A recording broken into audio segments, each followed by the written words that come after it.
Hello, hello, hello.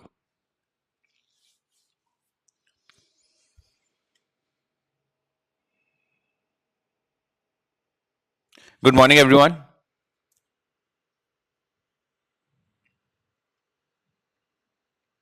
Morning sir, good morning.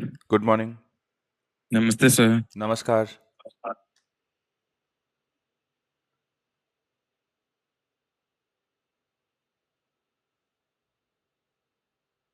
बैठ जाइए बच्चों, सेटल होइए, फिर डिस्कशन करते हैं।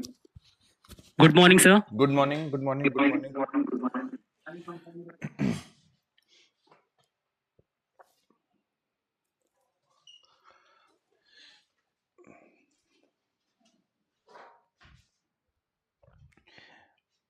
Good morning sir. Good morning. चलिए, तो बच्चों हम लोग कल बात कर रहे थे किसके बारे में बात कर रहे थे हम लोग? मैक्सवेल्स डिस्ट्रीब्यूशन लॉ पे। ठीक है, डिग्रीज ऑफ फ्रीडम पढ़ ली थी। ठीक है, Maxwell's law of equipartition of energy पढ़ रहे थे। ठीक है, तो वहीं से कंटिन्यू करेंगे। कुछ सवाल देखेंगे आज और स्पेसिफिक हीट्स पढ़ेंगे। तो ऑलमोस्ट डन है बच्चों हम लोग इस चैप्टर के साथ भी। होपफुली आज थर्मोडायनेमिक्स शुरू कर देंगे हम लोग। चलिए, तो थोड़ा सा आप लोगों को जो मैंने पिछली क्लास में डिस्कशन किया था वो थोड़ा सा मैं आप लोगों के साथ फिर से एक बार क्विक रिवीजन कर लेते हैं क्या पढ़ा था। तो जो मैंने आपको बताया था कि 3 टाइप की हम लोगों ने गैसेस देखी थी। ठीक है, good morning sir. Good morning. पहला mono atomic. Good morning sir. Good morning, good morning.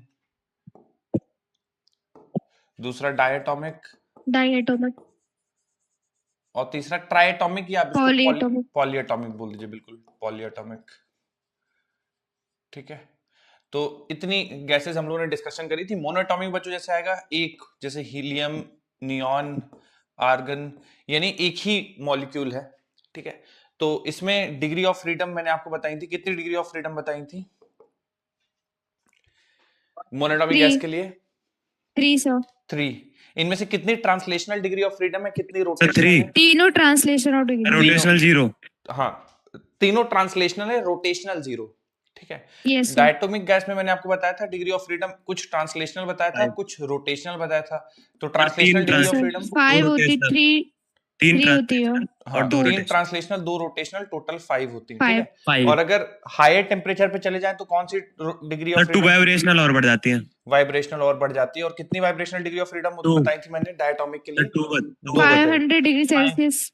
5000 kelvin से ऊपर या 5000 डिग्री सेल्सियस के आसपास हम लोग vibrational degree of freedom consider करना शुरू कर देते हैं। तो 2 degree of freedom vibrational consider करते हैं डायटोमिक के लिए, तो टोटल 7 हो जाती हैं। पॉलीएटॉमिक के लिए 2 केसेस बनेंगे एक बार फिर से, पॉलीएटॉमिक लीनियर, लिनियर और polyatomic non linear. Non linear. ठीक है, नॉन लीनियर जैसे लीनियर का एग्जांपल बच्चों कोई पॉलीएटॉमिक लीनियर का एग्जांपल देना चाहिए? CO2 बता रहा। CO2 हो जाएगा, CO2, बिल्कुल। एथिलीन। हाँ, C2H2 हो जाएगा। ठीक है, जो भी सिंगल चेन वाले हैं वो आपके लिनियर में हो जाएंगे। तो इसमें लिनियर में देखिए डिग्री ऑफ फ्रीडम 5 मानेंगे। ठीक है, यस सर। और नॉन लीनियर का example polyatomic non linear CH3। CH3, H2O। H2O। NH3 बच्चों किस कैटेगरी में आएगा? NH3 सर इसमें नॉन लीनियर में आएगा ये तो। हाँ, नॉन लीनियर पॉलीएटॉमिक। ठीक है, यस सर। तो नॉन लीनियर पॉलीएटॉमिक, तो इसमें डिग्री ऑफ फ्रीडम कितनी हो जाती है नॉन लीनियर पॉलीएटॉमिक में? 6। सर 6। हम बिल्कुल 6 डिग्री ऑफ फ्रीडम हो जाती है। तो आपको डिग्री ऑफ फ्रीडम में बच्चों कोई कंफ्यूजन नहीं होना चाहिए। हर कोई भी गैस गिवन हो तो आपको तुरंत डिग्री ऑफ फ्रीडम बताना चाहिए। ठीक है, अब मैक्सवेल डिस्ट्रीब्यूशन लॉ जो कहता है कि energy associated with each degree of freedom is half KT. ठीक है, energy associated with each degree of freedom it is half KT. ठीक है, तो इसमें थोड़ा समझते हैं। एक डिग्री ऑफ फ्रीडम के साथ जो एनर्जी एसोसिएटेड होगी एक डिग्री ऑफ फ्रीडम के साथ वो हाफ केटी होगी। यहाँ पे के बोल्ट्जमैन कांस्टेंट है। ठीक है, तो energy associated with each degree of freedom is half KT. तो जैसे मोनो एटॉमिक गैस है, ठीक है, तो मोनो एटॉमिक गैस में चूंकि 3 डिग्री ऑफ फ्रीडम होगी, तो मोनो एटॉमिक गैस का अगर आप एक पार्टिकल लेंगे तो उसके पास जो एनर्जी होगी वो 3/2 3/2 kT। ठीक है, ये एक एटम की एनर्जी है 3/2 kT। ठीक है। तो 3/2 के बोल्ट्जमैन कांस्टेंट जो भी होगा, जो टेम्परेचर टी रखेंगे वो रख देंगे, ठीक है। तो यहां समझ में आता है कि जो एनर्जी है वो डायरेक्टली प्रोपोर्शनल है टेम्परेचर की, हम लोग पहले से भी पढ़ते आ रहे थे, ठीक है। तो Yes, एनर्जी sir. एक मॉलिक्यूल के लिखिए, एक मोल के लिखिए, पूरे n मोल के लिखिए, energy is directly proportional to temperature. अब डायटोमिक गैस होगी, तो डायटोमिक गैस के लिए अगर आप लिखना चाहेंगे तो डिग्री ऑफ 5/2 फ्रीडम, kT. हाँ बिल्कुल 5/2 kT हो जाएगा, ठीक है। अच्छा ये एक पार्टिकल की है, जैसे मैं आपसे बोलूं कि नहीं बच्चों एक पार्टिकल की नहीं, मुझे डायटोमिक गैस है उसके एक मोल की एनर्जी बता दीजिए, एक मोल की एनर्जी कितनी हो जाएगी। एक पार्टिकल की 5/2 kT है, तो एक मोल की एनर्जी कितनी हो जाएगी, तो बता 5/2 RT. 5/2 RT, बिल्कुल सर। 5/2 RT कैसे, मैं समझाता हूं, देखिए के एक पार्टिकल की एक मोल में एवोगैड्रो नंबर के बराबर पार्टिकल होते हैं, तो आप Na से और मल्टीप्लाई कर दीजिए, और Na इंटू के ये होता है R, यूनिवर्सल गैस कांस्टेंट, तो 5/2 RT, ठीक है। तो जब भी एक पार्टिकल के लिए यूज करेंगे तो K आएगा, और जब n नंबर ऑफ मतलब एक मोल के यूज करेंगे तो 5/2 RT आएगा। अगर n नंबर ऑफ मोल्स हैं तो 5/2 nRT हो जाएगा। इसी तरह से ट्राइएटॉमिक गैस के लिए, ट्राइएटॉमिक या आप बताइए non linear, polyatomic linear, polyatomic non linear. तो पॉलीएटॉमिक लीनियर, डायएटॉमिक और पॉलीएटॉमिक लीनियर के लिए सेम डिस्कशन होगा। Polyatomic Yes. लीनियर जो ये पढ़ा है एग्जैक्टली सेम डायटोमिक और पॉलीटॉमिक लीनियर के लिए होगा। पॉलीटॉमिक नॉन लीनियर के लिए 6/2 kT. 6/2 kT. RT. बिल्कुल नॉन लीनियर के लिए हो जाएगा 6/2 kT, ठीक है। एक मोल की बात करेंगे तो 6/2 RT, RT. है ना, ये 1 मोल के लिए हो जाएगा, ठीक है। ये थोड़ा सा ध्यान रखिएगा, ये 6/2 RT एक मोल के लिए हो जाएगा, और अगर n नंबर ऑफ मोल्स हैं तो 6/2 nRT हो जाएगा for n sir? Number of moles, n moles. Sir एक डाउट था, बोलिए बोलिए। कल समझ नहीं आया था एक बात मुझे सर। पॉलीएटॉमिक नॉन लीनियर में सर 3 हो जाएंगे ट्रांसलेशनल, 2 हो जाएंगे रोटेशनल, और सर इसमें वाइब्रेशनल 1 हो गया ना। और सर देखिए पॉलीएटॉमिक में मैंने वाइब्रेशन का आपको बताया ही नहीं था, डायटोमिक में बस वाइब्रेशन आप कंसीडर कर लीजिएगा, ठीक है। एक तो वाइब्रेशन वैसे भी आपको बहुत कम चांसेस है, फिर भी अगर टच करेंगे तो डायटोमिक के vibrational degree of freedom consider करेंगे। तो डायटोमिक के वाइब्रेशनल डिग्री ऑफ फ्रीडम मैंने आपको 2 बताए थे, 3 ट्रांसलेशनल, 2 रोटेशनल और 2 वाइब्रेशनल, टोटल 7। अब पॉलीएटॉमिक में आते हैं, तो पॉलीएटॉमिक लीनियर के लिए, पॉलीएटॉमिक लीनियर के लिए बिल्कुल डायटोमिक की तरह चलेगा, लेकिन वाइब्रेशनल डिग्री ऑफ फ्रीडम ज्यादा होंगी पॉलीएटॉमिक लीनियर में, क्योंकि ज्यादा एटम्स होंगे, वाइब्रेशन ज्यादा होंगे। बाकी जो ट्रांसलेशन और रोटेशन मिला के 5 डिग्री ऑफ फ्रीडम होंगी पॉलीएटॉमिक लीनियर के, ठीक है। वाइब्रेशनल डिग्री ऑफ फ्रीडम मैंने केवल आपको डायटोमिक बताया था, केवल उन्हीं का आपको दिमाग में रखना है, बाकी जरूरत नहीं है। तो पॉलीएटॉमिक लीनियर के लिए 5 डिग्री ऑफ फ्रीडम होगी, उसमें से 3 translation, 2 rotation. Polyatomic non linear की बात करेंगे तो 3 ट्रांसलेशन होंगी, 3 रोटेशन होंगी, ठीक है। 3 ट्रांसलेशन मतलब तीनों एक्सिस में ट्रांसलेशन होगा, और रोटेशन भी तीनों एक्सिस के अबाउट हो जाएगा पॉलीएटॉमिक नॉन लीनियर में। तो टोटल 6 डिग्री ऑफ फ्रीडम होगी, 3 ट्रांसलेशन, 3 रोटेशन। ठीक है सर, ओके।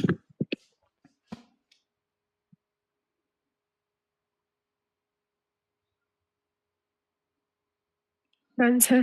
ठीक बच्चों, अगर लिख लिया हो तो बता दीजिए, तो फिर हम लोग नो इसमें सर, सर ये तो कल ही लिख लिया था नो ना। सर लिख रहे हैं। लिखिए लिखिए लिखिए।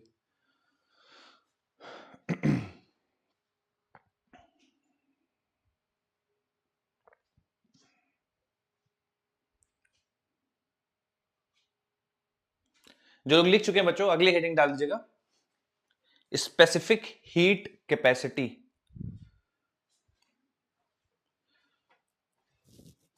सर हाँ हाँ, तो थर्मोडायनेमिक्स अगले हफ्ते तक हो जाएगा। हो तो जाना चाहिए बेटा, थर्मोडायनेमिक्स से अगले हफ्ते आराम से हो जाएगा। सर AITS में आ रहा है ना वो? AITS में आ रहा है आपको थर्मोडायनेमिक्स? Yes sir. हो तारीख जाएगा को है बेटा, सर। मोस्ट प्रोबेबली हो ये जाएगा। मतलब एक तारीख को इनफैक्ट हम लोग अगर देखेंगे तो वेडनेसडे थर्सडे तक ही हो जाएगा। Okay sir.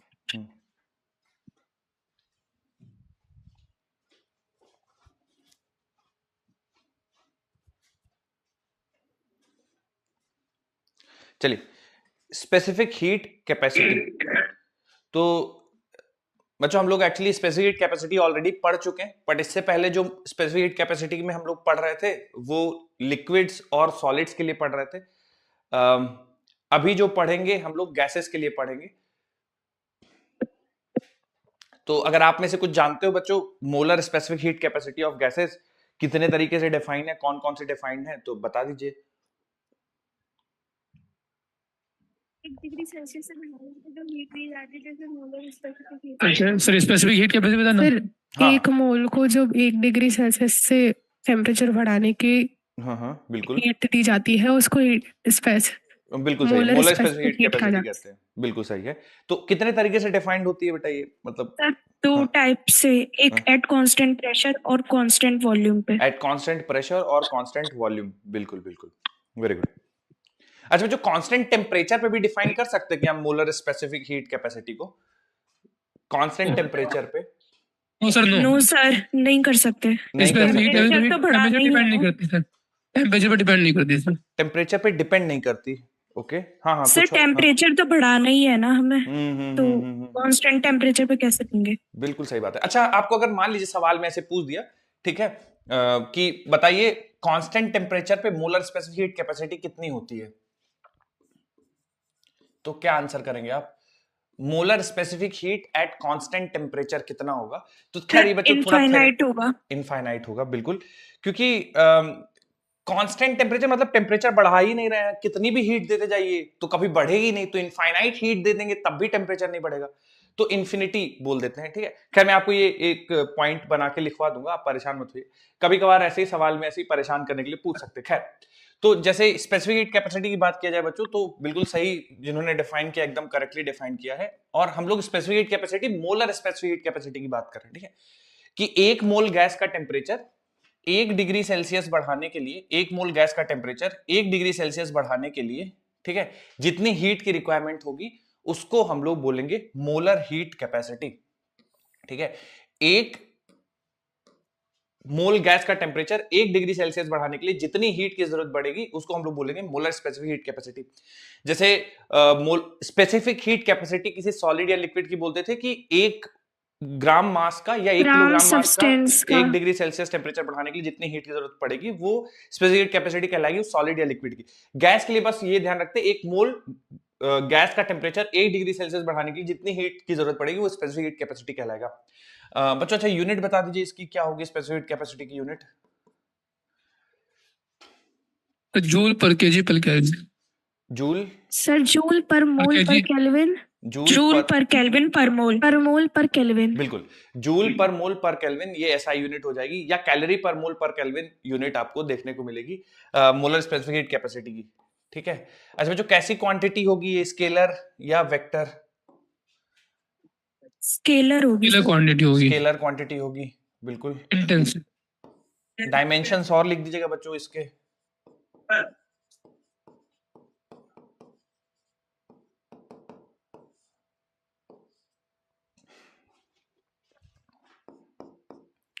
अगर किसी को डायमेंशंस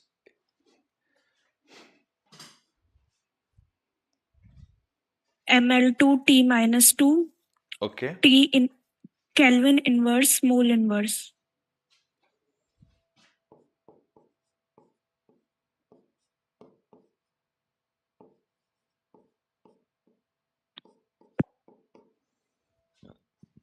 मुझे यही डायमेंशंस होंगे, ml2T-2 mole inverse kelvin inverse.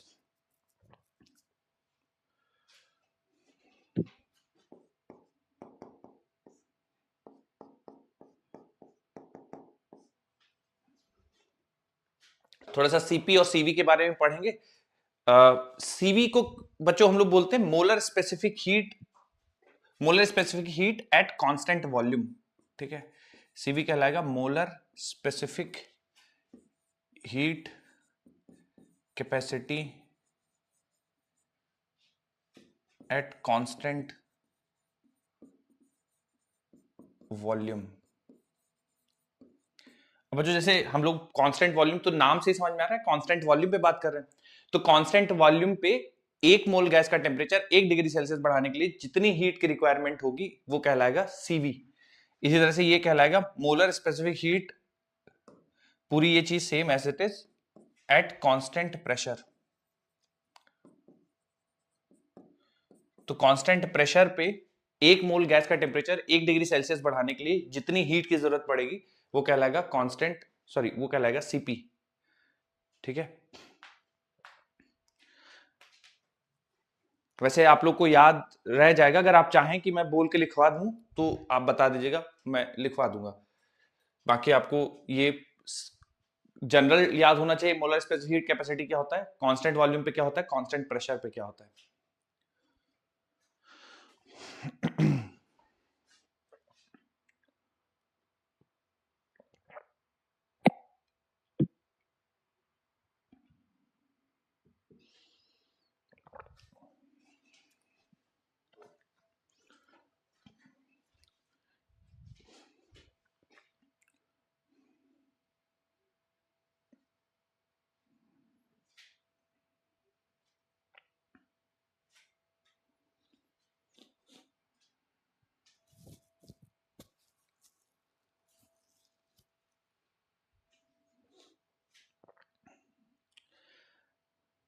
अब जो अगला जो हम लोग पढ़ने वाले हैं वो इनके फॉर्मूले पढ़ने वाले हैं, कैसे चेंज होते हैं टेम्परेचर पे, कैसे डिपेंड करते हैं, गैस के टाइप पे, गैस के नेचर पे कैसे डिपेंड करता है, वो सारा डिस्कशन करने वाले हैं अभी हम लोग।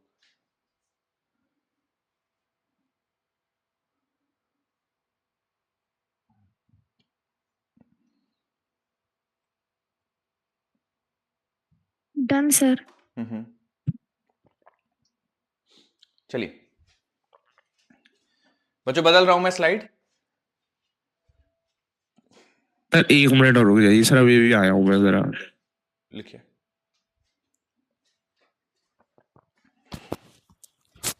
Sir done. ओके,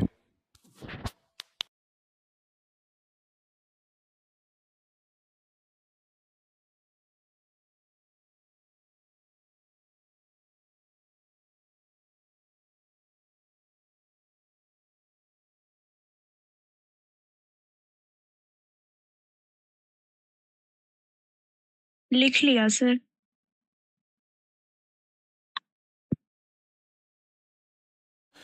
चलिए तो सर डन। हाँ, चलिए मैं इसको थोड़ा सा आपको बताता हूँ, सीपी और सीवी कैसे टेम्परेचर पे डिपेंड करते हैं और कैसे आप लोग को चीजें याद रखनी है।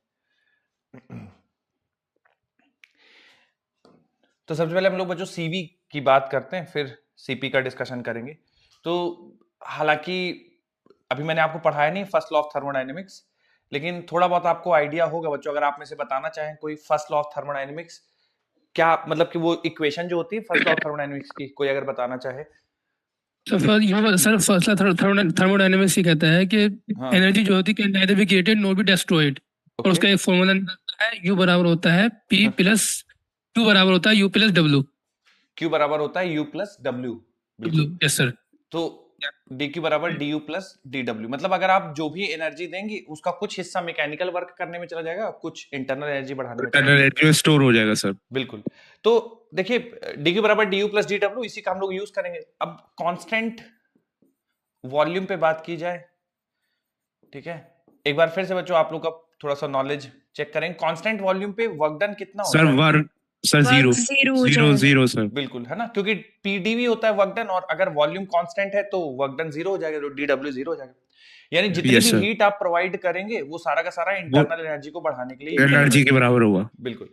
अच्छा, इंटरनल एनर्जी जो गैस की होती है वही उसकी काइनेटिक एनर्जी होती है, ठीक है। और हम लोगों ने कल ही पढ़ा है कि अगर आप गैस की इंटरनल एनर्जी या काइनेटिक एनर्जी निकालना चाहो, लिखना चाहो, तो आप लिखते हो half M total into V R M S का स्क्वायर, है ना, टोटल काइनेटिक एनर्जी या इंटरनल एनर्जी। Yes sir. तो हाफ एम टोटल और वी आर एम एस हो जाएगा 3RT अपॉन एम नॉट, ठीक है। 3RT अपॉन एम नॉट हो जाएगा आपका वी आर एम एस का वैल्यू, ठीक है। तो इसको जरा हम लोग और थोड़ा सा चेंज करते हैं, half M total, total mass को अगर हम लोग मॉलिक्यूलर मास के टर्म्स में लिखना चाहें तो number of mass, number of moles into molecular mass into 3RT upon am not. हालांकि ये हम कल सब कर चुके हैं, बस एक बार थोड़ा सा आप लोग को, तो 3/2 nRT ठीक है, ये हो जाती है इंटरनल एनर्जी की वैल्यू। ठीक है, अब बच्चों ये देखिए थोड़ा सा इसमें आप ये समझिए कि इसमें ये जो डेरिवेशन कर रहे थे, जो वीआरएमएस निकाल रहे थे, इसमें हम लोगों ने डिग्री ऑफ फ्रीडम चूंकि मोनोएटॉमिक गैस के लिए निकाली थी, तो डिग्री ऑफ फ्रीडम इसमें 3 लेकर चल रहे थे। ठीक है, तो या आप ऐसा, तो डिग्री ऑफ फ्रीडम 3 है, तो 1 डिग्री ऑफ फ्रीडम के साथ एसोसिएटेड एनर्जी n मोल की F/2 nRT, मतलब अगर 3 डिग्री ऑफ फ्रीडम के लिए इतनी है तो 5 डिग्री ऑफ फ्रीडम के लिए 5/2 nRT हो जाएगा, और सो ऑन सो फोर्थ। ठीक है, या फिर आप ऐसा सोच लीजिए, जैसे अभी मैंने आपको मैक्सवेल्स डिस्ट्रीब्यूशन लॉ बताया है, उसमें मैंने बताया है कि आपके साथ एक मॉलिक्यूल के साथ जो अटैच एनर्जी होगी वो 1/2 kT होगी। 1 डिग्री ऑफ फ्रीडम एक मॉलिक्यूल के साथ जो अटैच एनर्जी होगी वो 1/2 kT होगी। तो मान लीजिए F डिग्री ऑफ फ्रीडम है किसी भी एटम में, F डिग्री ऑफ फ्रीडम है, तो उसके साथ एनर्जी जो एसोसिएटेड होगी वो F/2 kT होगी। अगर 3 degree Yes, of sir. Freedom है तो 3/2 kT, 5 है तो 5/2 kT, 6 है तो 6/2 kT। ठीक है, तो अगर n नंबर ऑफ मोल्स है तो energy associated with n number of moles होगा 5/2 nRT। ठीक है, तो ये अभी हम लोगों जो मैक्सवेल्स डिस्ट्रीब्यूशन लॉ पढ़ा है, आप उससे ये कंक्लूड कर सकते हैं। ठीक है, ये भी हम लोगों ने करा है, लेकिन अगर आप इससे थोड़ा रिलेट नहीं कर पाए तो ये तो अभी जस्ट पढ़ा है। ठीक है, तो आप इससे रिलेट कर सकते हैं, मैं ये हटा देता हूं, है ना। हालांकि दोनों का सेम कंक्लूजन है, पर इससे आप थोड़ा सा बेहतर रिलेट कर पाएंगे। ठीक है, कि 1 डिग्री ऑफ फ्रीडम के साथ एक मॉलिक्यूल की एनर्जी एसोसिएटेड ½ kT, तो अगर F डिग्री ऑफ फ्रीडम है तो F/2 kT ये एक मॉलिक्यूल के लिए है। अगर n नंबर ऑफ मोल्स होंगे तो 5/2 nRT बन जाएगा इंटरनल एनर्जी।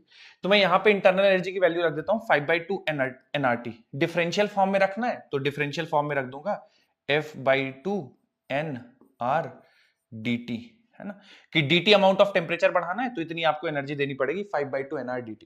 अच्छा, dq क्या हो जाएगा, तो अभी हम लोगों ने जो डेफिनेशन पढ़ी है कि Sir, मोलर D के स्पेसिफिक बराबर कैपेसिटी A के डबल। C बराबर Q एन डेल्टा T। ठीक है, तो अगर आप यहां से dq की वैल्यू निकालेंगे तो dq बन जाएगा nc dt। तो मैं यहां पे dq की वैल्यू nc dt रख दूंगा, क्योंकि कांस्टेंट वॉल्यूम पे बात हो रही है तो ये लिख देंगे ncv dt। ठीक है, तो यहां से dt dt वैल्यू कैंसिल हो जाएगा, n कैंसिल हो जाएगा, cv की वैल्यू आ जाएगी FR/2। ठीक है, अब ये जनरल गैस के लिए है जिसकी डिग्री ऑफ फ्रीडम F है, यानी आप यहां से देखो तो टेम्परेचर्स के कोई फंक्शन नहीं है सीवी का। सीवी डिपेंड करेगा कि डिग्री ऑफ फ्रीडम कितनी है, directly proportional two degree of freedom है। तो अगर मोनोएटॉमिक गैस है तो सीवी की वैल्यू, बच्चों थोड़ा तुम लोग बताओ जरा, अगर मोनोएटॉमिक गैस है तो सीवी की वैल्यू कितनी हो जाएगी for monoatomic? Sir 3R/2 3R/2 3R/2। और डायटॉमिक है तो 5R/2 5R/2। ठीक है, और अगर ट्राई एटॉमिक नॉन लिनियर है तो 6R/2। 6R/2 बिल्कुल। अच्छा बच्चों, एक और रिलेशन हम लोग पढ़ते हैं, अगर आप लोग को दिमाग में हो, जरा मैं लिख रहा हूं, आप लोग राइट हैंड साइड बता दीजिएगा। जैसे Cp माइनस Cv बराबर कितना होता है? R sir R। Mayer's relation बोलते हैं बच्चों, Cp माइनस Cv बराबर R। Yes, जब मैं sir. Yes, sir, thermodynamics R आपको होता। पढ़ाऊंगा तो ये प्रूव भी कर लेंगे हम लोग। फिलहाल के लिए Cp माइनस Cv बराबर R। तो Cp माइनस Cv की वैल्यू है FR/2 बराबर R। तो यहां से Cp की वैल्यू निकालेंगे तो R प्लस FR/2, तो R कॉमन ले लेंगे तो 1 प्लस F/2 ये आ जाएगी Cp की वैल्यू। ठीक है, तो फिर से एक बार, अगर मोनोएटॉमिक गैस होगी, बच्चों जल्दी से बताइए Cp की वैल्यू कितनी हो जाएगी मोनोएटॉमिक गैस के लिए? 5R/2 5R/2, Three- बिल्कुल। 3/2 प्लस 1 तो 5/2, तो 5R/2 Yes, sir. Cp की वैल्यू हो जाएगी मोनोएटॉमिक गैस के लिए। और डायटॉमिक के लिए 7R/2 7R/2। ठीक है, ट्राई एटॉमिक नॉन लीनियर के लिए हो जाएगा 3/2, सॉरी डिग्री ऑफ फ्रीडम हो जाएगा इसके 4R लिए, हाँ 4R हो जाएगा, बिल्कुल। ट्राई एटॉमिक नॉन लीनियर के लिए Cp का वैल्यू 4R हो जाएगा। चलिए बच्चों, ये सारा सब कुछ नोट कर लीजिए। Cv की वैल्यू FR/2 डिराइव करिए, मोनोएटॉमिक की वैल्यू लिखिए, डायटॉमिक के लिए लिखिए, फिर Cp की वैल्यू डिराइव करिए, मोनोएटॉमिक के लिए लिखिए, डायटॉमिक के लिए लिखिए, और हो जाए तो बताइएगा।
हो जाए तो बता दीजिएगा बच्चों।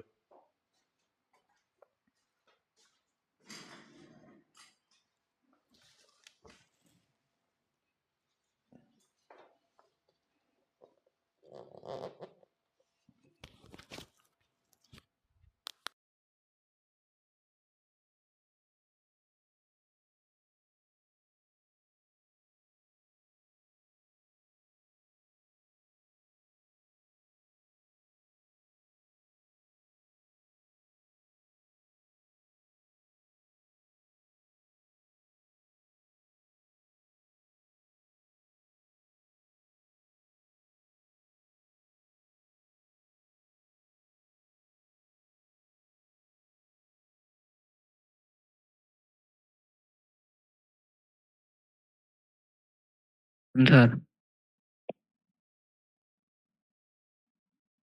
हो गया बच्चों, बदलूं स्लाइड? Yes sir. ओके, अभी नहीं हुआ। लिखिए लिखिए लिखिए।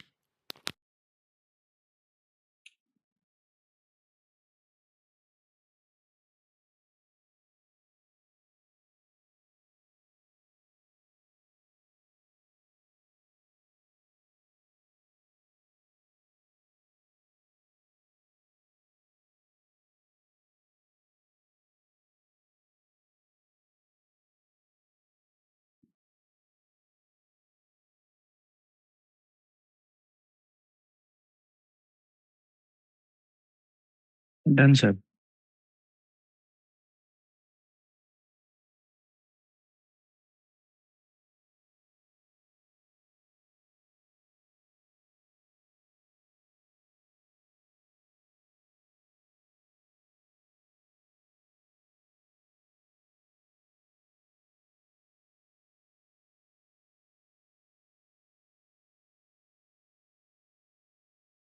Done so.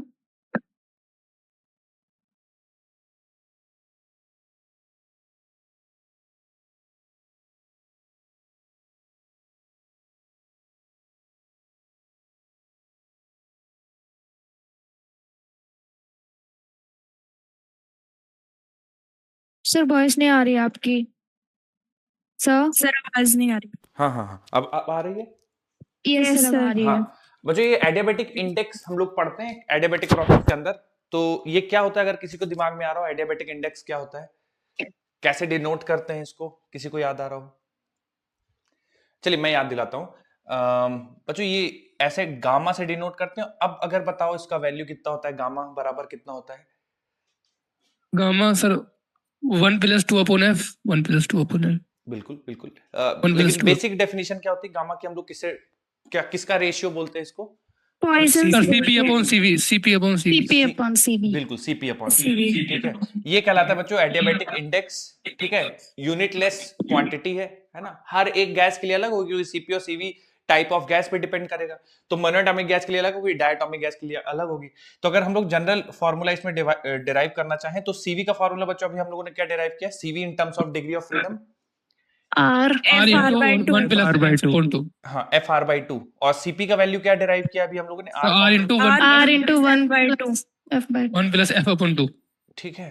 तो यहां से देखिए बच्चों, आर से आर कैंसिल होगा, तो यूनिवर्सल गैस कांस्टेंट पे भी डिपेंड नहीं करता है गामा का वैल्यू, केवल और केवल एटॉमिसिटी क्या है, मोनोएटॉमिक डायटोमिक ट्राइएटॉमिक, उस पर डिपेंड करेगा।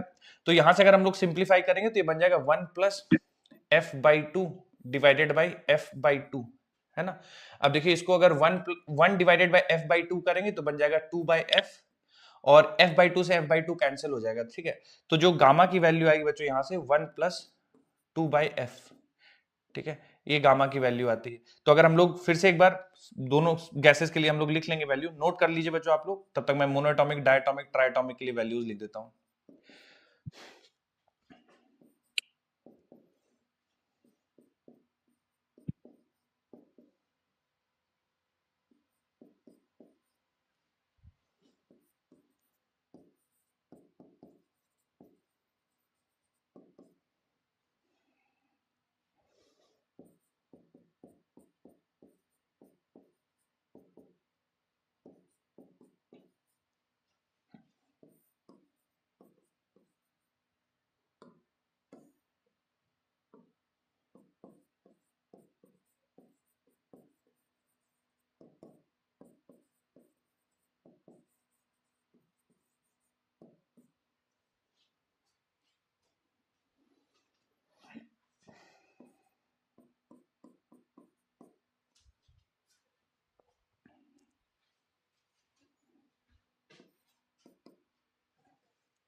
Monoatomic, diatomic, polyatomic, non linear.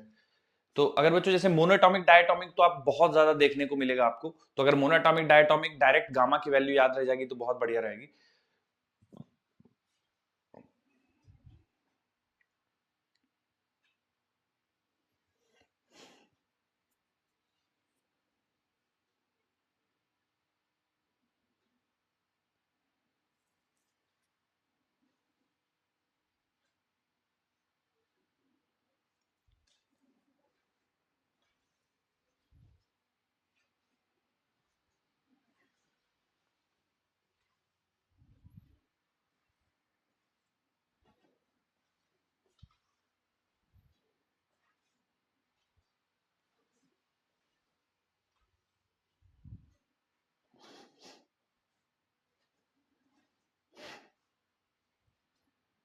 Done sir. ठीक,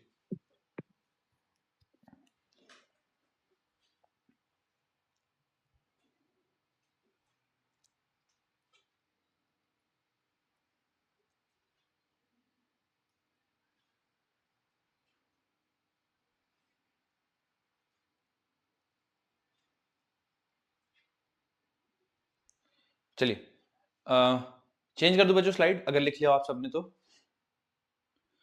yes sir. Okay, sir 30 second. लिखिए।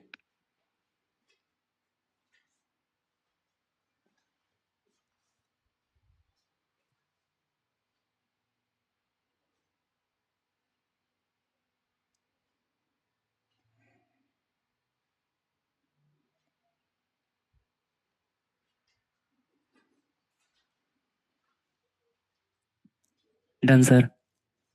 ठीक, चेंज कर रहा हूं बच्चों स्लाइड। कुछ क्वेश्चंस करेंगे जो अभी सीपीसीबी की वैल्यू, गामा की वैल्यू लिखी है उसी पे बेस कुछ क्वेश्चंस करते हैं। आइए, पहला क्वेश्चन ये रहा। Relation between ratio of specific heats gamma of gas and degree of freedom F will B.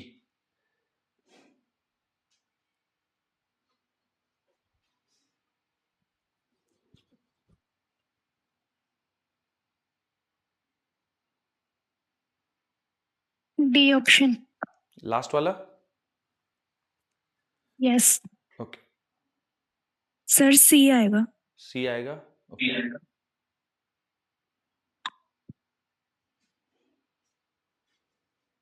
Sir C option. C option. अभी अभी जस्ट बच्चों हम लोगों ने डिराइव करा है तो थोड़ा सा आप सर लोग। सी ऑप्शन आ रहा है। हाँ हाँ, सर सी आ रहा है। ठीक है ठीक है। तो यहाँ पे हम लोगों ने गामा की वैल्यू निकाली थी, गामा बराबर लिखा था 1+2/f। ठीक है, तो गामा -1 बराबर 2/f, तो f की वैल्यू हो जाएगी 2 डिवाइडेड बाय गामा -1। ठीक है, तो 2 divide by gamma -1, C option आ जाएगा। C option. बिल्कुल। अगला सवाल देखिए। अब स्ट्रेट फॉरवर्ड था बच्चों, है ना, इसमें कुछ और आपको एक्स्ट्रा नहीं सोचना था। गामा की वैल्यू एफ के टर्म्स में निकालनी, तो इसमें डिग्री ऑफ फ्रीडम हमें निकालना था गामा के टर्म्स में, तो एफ बराबर 2 divide by gamma -1, C option आ जाएगा। एक और सवाल करिए, सेम कॉन्सेप्ट पे है, देखिए।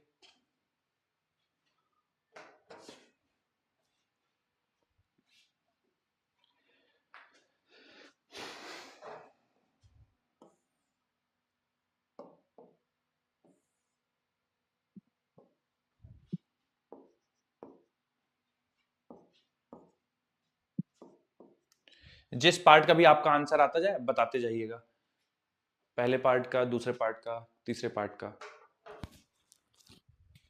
सर एटॉमिसिटी 1 होगी और degree Okay. Of freedom 3। Okay,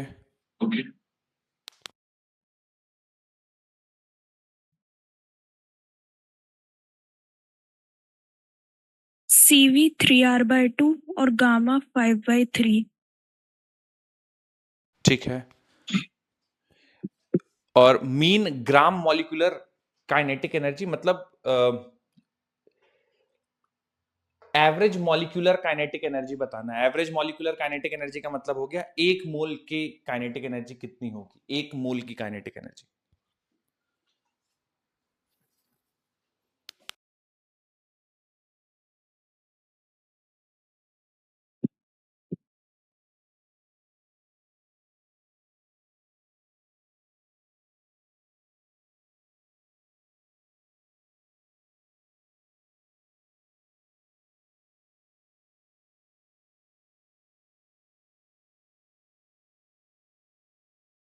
sir 3750 joule आ रही है।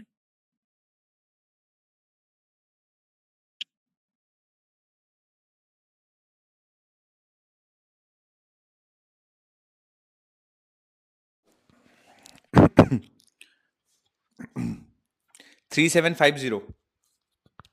Yes sir. गुड बच्चों, और लोग भी बताइए भाई, पहले वाले का आंसर आएगा बच्चों आप लोग का, फर्स्ट वाले का एटॉमिसिटी कुछ ऐसा। सर एटॉमिसिटी 1 होगी ओके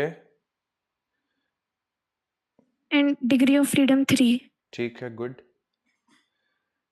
ठीक है। तो डिग्री ऑफ फ्रीडम 1 आ जाएगी। डिग्री ऑफ फ्रीडम एटॉमिसिटी 1 आया होगा, डिग्री ऑफ फ्रीडम 3 आ जाएगा। एटॉमिसिटी डिग्री 1 ऑफ आएगी, फ्रीडम डिग्री 3 ऑफ आई है। फ्रीडम 3 आएगी। डिग्री ऑफ फ्रीडम 3 आई है सर। ठीक है, तो बच्चों इसमें देखिए, जैसे एटॉमिसिटी निकालना है बच्चों, आप लोगों ने क्या फॉर्मूला यूज किया, जैसे R/CP बराबर 0.4 दे रखा है। सर सीपी की वैल्यू निकाल दी, CP तो की सीपी value की रख दी। वैल्यू आएगी 5R/2, तो वो CP मोनो एटॉमिक के लिए होती है, तो एटॉमिसिटी 1 हो जाएगी। बिल्कुल एकदम करेक्ट है। तो देखिए जैसे R डिवाइडेड बाई CP, ये बच्चों 0.4 दे रखा है, तो एक तो ये है कि आप जैसे CP की वैल्यू निकाल लीजिए, है ना, बिल्कुल सही बात है, या फिर आप CP की वैल्यू रख दीजिए, है ना, R divided by R bracket के अंदर 1+F/2, है ना, ये CP का फॉर्मूला होता है। या तो आप CP की वैल्यू निकाल लीजिए, जैसा आपको अच्छा लगे वैसा कर लीजिए, है ना, और इसको इन्वर्स कर लीजिए, तो 1+F/2 बराबर 10/4 हो जाएगा, क्योंकि ये 4/10 लिखा हुआ है, इसका उल्टा करेंगे तो 10/4 हो जाएगा। तो F/2 की वैल्यू आ जाएगी, ये कैंसिल करेंगे तो 5/2, 5/2 माइनस 1 3/2, तो डिग्री ऑफ फ्रीडम यहाँ से आ जाएंगे 3। तो डिग्री ऑफ फ्रीडम अगर 3 है तो एटॉमिसिटी 1 होगी, मतलब मोनो एटॉमिक गैस होगी, और डिग्री ऑफ फ्रीडम होंगे 3। ठीक है, अब चूंकि डिग्री ऑफ फ्रीडम 3 है तो आपके लिए CV और गामा निकालना एकदम आसान हो गया। CV की वैल्यू हो जाएगी आपके पास 3R/2, क्योंकि CV होता है FR/2, और डिग्री ऑफ फ्रीडम 3 है तो 3R/2 हो जाएगा।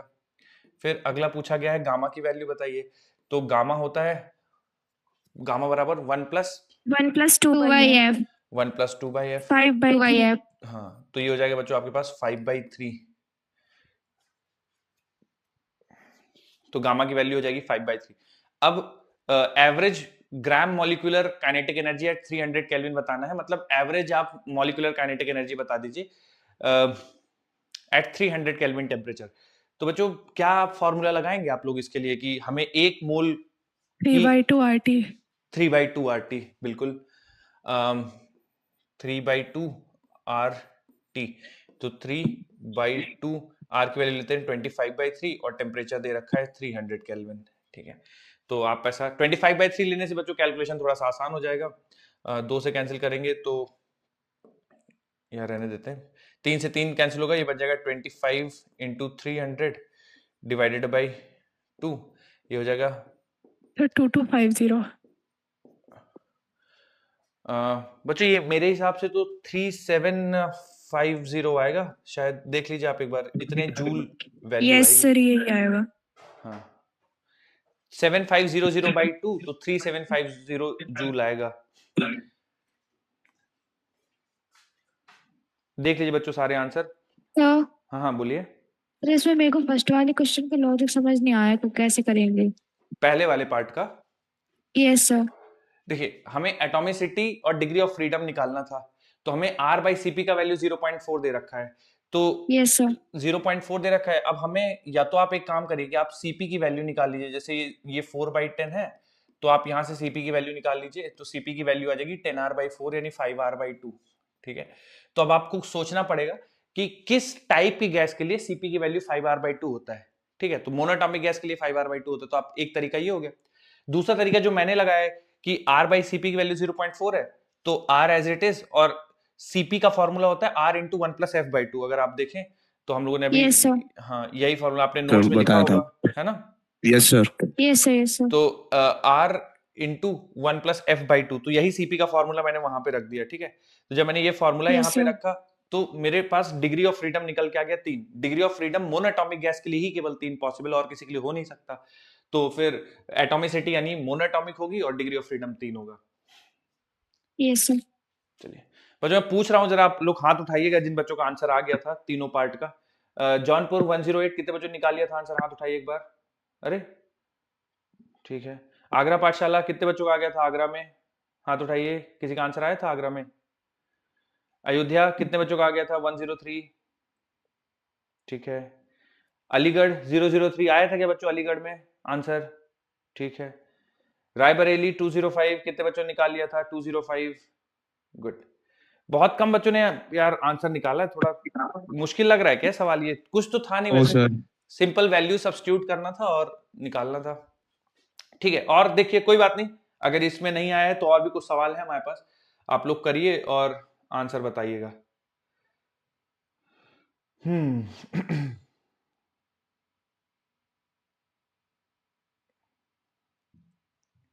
ये देखिए,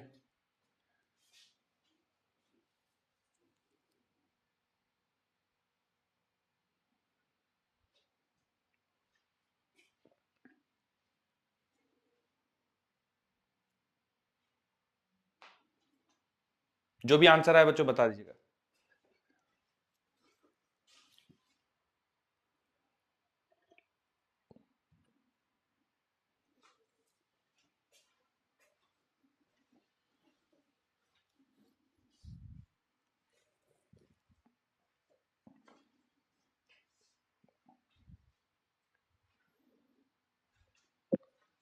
sir D option. Okay,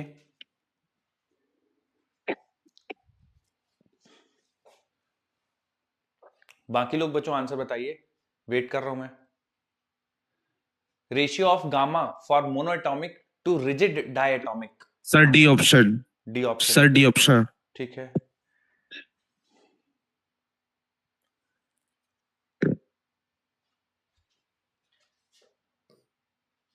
D option आ जाएगा, डी ऑप्शन। डी ऑप्शन, ठीक है।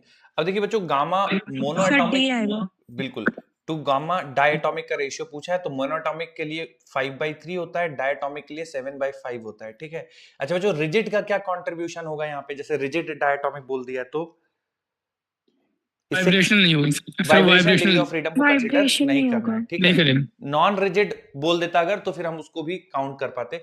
तो 5 ऊपर चला जाएगा तो 25 और 7 × 3 21, तो 25/21 आंसर आ जाएगा, डी ऑप्शन हो जाएगा। ठीक है। सीधे सीधे वैल्यू सब्स्टिट्यूट करनी थी, आंसर निकालना था, gamma monoatomic to gamma diatomic. अब ये बाकी चीजें जो लिखी है बच्चों, बेसिक बेसिक डेफिनेशन आपको बताया कि एफ डिग्री ऑफ फ्रीडम को दिखा रहा है, गामा रेशियो है CP/CV का, तो उससे आपको घबराने की जरूरत नहीं थी। फोर्थ ऑप्शन इसका सही हो जाएगा। एक और आंसर देखिए बच्चों, क्वेश्चन देखिए, बिल्कुल सिंपल स्ट्रेट फॉरवर्ड फिर से।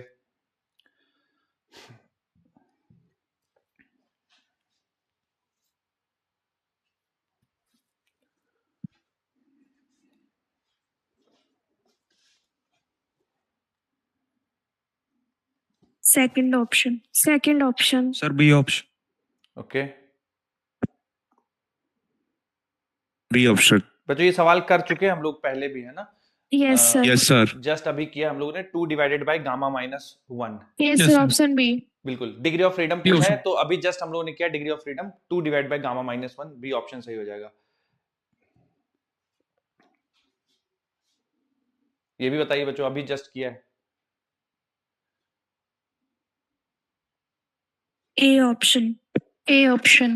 For a gas first has option. n option degree of है। freedom, ratio of principal specific heats of the gas is, मतलब ratio of principal specific heat of the gas CP is to CV का ratio पूछ रहा है, 1 + 2/F, तो 1 + 2/N, option A Yes, sir. Answer हो जाएगा। ठीक है, और देखते हैं कुछ।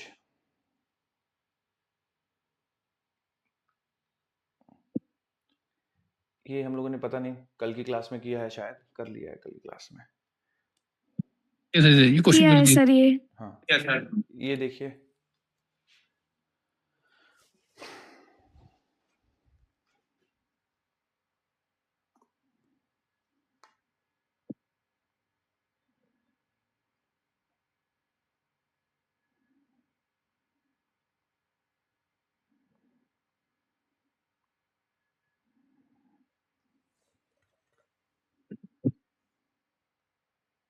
सर सी ऑप्शन आ रहा है।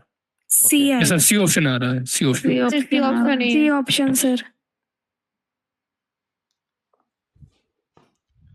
ठीक है। तो बच्चों जैसे root mean square speed of gas molecule, तो कौन सा ऑप्शन पिक किया आप लोगों ने? Second option, second option sir. ठीक है, तो ए को 2 से मैच करना चाहिए। अब कौन कौन से ऑप्शन 2 हैं, तो ये तो गलत हो गए। ए को 2 से, अब बी को 3 से या बी को 1 से, तो वाला हमारा आंसर 1 से, 1 से। Pressure exerted by ideal gas. Pressure exerted by ideal gas, बच्चों इसको किससे मैच करेंगे आप? 1 से सर, 1 से। First option. ठीक है, इसको एक्सप्लेन करेंगे क्या बच्चों? आप लोगों ने 1 क्यों सिलेक्ट किया इसमें, पहले वाले के लिए? पहले वाले के लिए आपने 1 क्यों सिलेक्ट किया, क्या रीजन था उसका 1 सिलेक्ट करने का? अच्छा 3 से मैच करा रहा है, तो प्रेशर 1/3 NMBRMS स्क्वायर। हाँ, बी को 3 से मैच किया और बी को 1 से मैच किया। 3 से मैच करेगा 5/2 RT, तो ये प्रेशर का नहीं है बच्चों, ये आपका एनर्जी का फॉर्मूला है, तो खैर 3 नहीं होगा, तो बी से 1 होगा। लेकिन NMV स्क्वायर है ना, अब ये NM/V स्क्वायर, ये V के पावर -2 और N और M डिफाइन नहीं किया, तो 1/3 रो इंटू VRMS का स्क्वायर होता है। ठीक है, रो होता है डेंसिटी हमारा, तो डेंसिटी मतलब mass over total mass over volume, तो N इंटू, अब N क्या, नंबर ऑफ मोल्स, और एक पार्टिकल का mass, number of total mass divide by volume into VRMS का स्क्वायर। अभी इसमें V की पावर -2 क्या है, एक्सप्लेन तो कुछ किया नहीं है। खैर, तो बच्चों देखिए, अगर सॉल्व करने की बारी है, देखो ये कुछ बताया नहीं कि N क्या है, M क्या है, V के पावर -2, V क्या है, जो भी है, पर ये 3 B को 3 से नहीं मैच करते सकते। 5/2 RT ये एनर्जी है किसी भी टेम्परेचर पे, तो B का 3 बिल्कुल नहीं होगा। और फिर C की बात करें तो average kinetic energy of a molecule, तो 3/2 kT होगा, तो C को 4 से मैच करना चाहिए। और D क्या है, total internal energy of 1 mole of a diatomic gas, वो D को 3 से मैच करना चाहिए, तो D को 3 से मैच किया है, तो C ऑप्शन ही पिक करेंगे इसको। ठीक है, चलिए।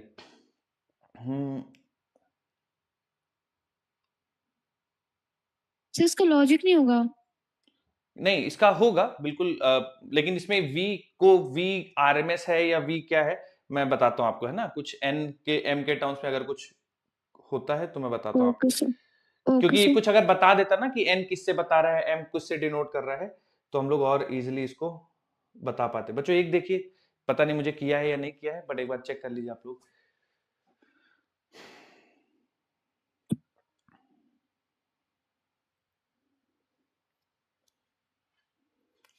इनमें कौन से स्टेटमेंट सही हैं आपको बताना है।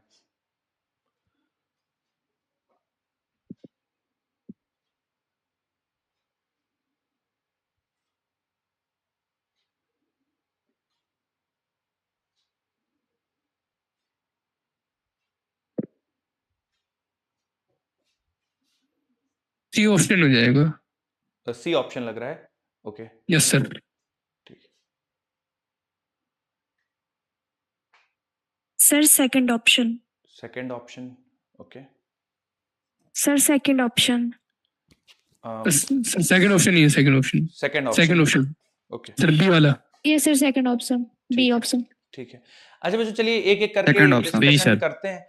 पहला वाला ऑप्शन कह रहा है कि the average kinetic energy of gas molecule decreases when the temperature is reduced. Statement true है फॉल्स है बच्चों? ट्रू है, क्योंकि अगर आप टेम्परेचर घटाएंगे तो एवरेज काइनेटिक एनर्जी घटेगी, तो वही आंसर आपके सही होंगे जिसमें 1 इंक्लूडेड होगा, तो ये वाला ऑप्शन तो आपका गलत हो गया, बाकी सब में 1 इंक्लूडेड है। ठीक है। The average kinetic energy of gas molecule increases with increase in pressure at constant temperature, ये तो बच्चों स्टेटमेंट फॉल्स हो गया, ट्रू है सर। है ना? True. क्यों ये सेकंड वाला ट्रू लग रहा है आप लोग को? सर गलत है। क्यों? सर क्योंकि मतलब अगर ट्रू लग रहा है तो 3/2 थोड़ा सा आप बता दीजिए मुझे, मैं शायद गलत सोच रहा हूँ, आप लोग बताइए। ये फॉल्स लग रहा है बच्चों मुझे। अगर आपको ट्रू लग रहा है तो कोई अपने स्टेटमेंट को सपोर्ट करना चाहे तो बताइए। अच्छा मैंने फॉल्स लिखा, कोई बताना चाहे कि फॉल्स क्यों है? जो भी लग रहा है घबराइए नहीं, बताइए। ट्रू लग रहा है 3/2 केवीटी लग रहा है ना इसमें, तो टी पे डिपेंड कर रहा है खाली। अच्छा, और ट्रू क्यों लग रहा है? कोई कह रहा था ट्रू लग रहा है सर अगर False लग- एनआरटी की जगह अगर PV yes sir, directly proportional to P हो जाएगा ना, 3/2 PV। समझ गया, मैं समझ गया आपकी बात, कि सर आपने काइनेटिक एनर्जी 3/2 पीवी बताई थी और 3/2 एनआरटी बताई थी, अब बताइए डायरेक्टली प्रोपोर्शनल टू प्रेशर है, प्रेशर बढ़ाएंगे तो बढ़ जाएगा। देखिए बच्चों एक चीज समझिए, अगर आप प्रेशर सर बढ़ाएंगे, टेम्परेचर कांस्टेंट है तो वॉल्यूम भी तो घटेगा, यस सर यस है सर, ना। यस तो सर। इससे एक्चुअली डिसाइड करना हमारे लिए सही नहीं रहेगा, क्योंकि एक बढ़ रहा है एक घट रहा है, ठीक है। तो बेहतर होगा कि आप इससे डायरेक्ट देखिए, नंबर ऑफ मोल्स तो चेंज होगा नहीं, आर यूनिवर्सल गैस कांस्टेंट है, टेम्परेचर कांस्टेंट रखा है, तो टेम्परेचर अगर कांस्टेंट है तो एनर्जी चेंज नहीं होगी। इन्होंने कहा है कि एनर्जी इंक्रीज कर जाएगी, तो स्टेटमेंट फॉल्स हो गया। तो सेकंड वाला जिस ऑप्शन में होगा वो हमारे आंसर होंगे नहीं, तो ये दोनों बच्चों और चले गए। अब बचता है 1 और 4, ठीक है। अच्छा थर्ड वाला एक बार पढ़ लेते हैं बच्चों, यही आंसर होगा, ए ऑप्शन होगा आंसर। सेकंड वाला चूंकि स्टेटमेंट गलत है तो नहीं हो सकता। The average kinetic energy of a gas molecule decreases with increase in volume. The average kinetic energy of gas molecule decreases with increase in volume. ये बच्चों स्टेटमेंट कहना सही नहीं रहेगा। देखिए आप हमेशा ध्यान रखिएगा, काइनेटिक एनर्जी केवल और केवल फंक्शन होता है टेम्परेचर का, ठीक है। जब तक टेम्परेचर पे आप कुछ इंक्रीज या डिक्रीज नहीं करेंगे, काइनेटिक एनर्जी पे कुछ भी कमेंट करना सही नहीं रहेगा, ठीक है। अब मान लीजिए जैसे average kinetic energy of the molecule decrease with increase in volume, ठीक है। आप वॉल्यूम बढ़ा रहे हैं, पीवी बराबर एनआरटी, ठीक है। तो सर प्रेशर घटेगा। तो देखिए वॉल्यूम बढ़ा रहे हैं तो देखिए आप यहां से वॉल्यूम बढ़ा रहे हैं तो वॉल्यूम बराबर लिखेंगे एनआरटी अपॉन पी। अब इसमें तीनों वेरिएबल है, जैसे वॉल्यूम बढ़ा रहे हैं तो वॉल्यूम क्यों बढ़ रहा होगा, हो सकता है प्रेशर घट रहा हो, टेम्परेचर कांस्टेंट हो, है ना, ऐसे भी तो बढ़ा सकते हैं। तो मान लीजिए अगर ऐसी सिचुएशन हो, मेरी बात समझ रहे हैं ना आपकी, वॉल्यूम आप इंक्रीज कर रहे हैं, ठीक है, वॉल्यूम आप इंक्रीज कर रहे हैं, मान लीजिए आप वॉल्यूम ऐसे इंक्रीज कर रहे हैं, प्रेशर घटा रहे हैं और वॉल्यूम बढ़ रहा है, आप टेम्परेचर को कोई चेंज नहीं कर रहे हैं। अगर आप टेम्परेचर नहीं चेंज करेंगे तो काइनेटिक एनर्जी पे कोई फर्क नहीं पड़ेगा। तो ये स्टेटमेंट कह देना कि वॉल्यूम इंक्रीज करने से एनर्जी डिक्रीज हो जाएगी, ये गलत है, क्योंकि वॉल्यूम आप इंक्रीज कर सकते हैं प्रेशर घटा के बिना टेम्परेचर को चेंज किए, और जब तक टेम्परेचर नहीं चेंज करेंगे काइनेटिक एनर्जी नहीं चेंज होगी। चलिए मुझे थोड़ा सा लिखवाना पड़ेगा इसको, क्योंकि तो बच्चों थर्ड स्टेटमेंट भी गलत है। चौथा स्टेटमेंट पढ़ते हैं, pressure of a gas increases with increase in temperature at constant volume. बच्चों ये कौन से लॉ का स्टेटमेंट है, अगर आप लोग बताना चाहें, ये किसी लॉ का स्टेटमेंट है। ये pressure of a gas increases with increase in temperature at constant volume, Gay Lussac's law का ये स्टेटमेंट है। तो एक्चुअल में ये ट्रू है, तो चौथा वाला स्टेटमेंट भी ट्रू होगा। पांचवा कह रहा है volume of gas decreases with increase in temperature. तो बच्चों ये volume directly proportional to temperature हो सकता है, ठीक है। तो टेम्परेचर बढ़ाएंगे तो वॉल्यूम बढ़ेगा, तो volume decreases with increase in temperature ये बिल्कुल पॉसिबल नहीं होगा, ठीक है। तो ये ट्रू एक पहला है और चौथा स्टेटमेंट ट्रू है, तो केवल फर्स्ट एंड फोर्थ ट्रू होंगे, बाकी सब गलत है। बच्चों एक नोट बना के लिखिए, थोड़ा सा मुझे गैप लग रहा है एक जगह, नोट बना के लिखिए। सर मैं एक डाउट पूछ लूं? हाँ पूछिए पूछिए। सर अगर सेकंड स्टेटमेंट में कहता कि एट कांस्टेंट वॉल्यूम, तब क्या ये स्टेटमेंट सही हो जाता अगर कांस्टेंट वॉल्यूम बोल देता? हाँ टेम्परेचर बिल्कुल, तब सही हो जाता, क्योंकि उस केस में फिर प्रेशर बढ़ाने के लिए आपको टेम्परेचर बढ़ाना पड़ता है, बिल्कुल। Okay sir. एक नोट बना के बच्चों स्टेटमेंट लिखिए थोड़ा सा। इंटरनल एनर्जी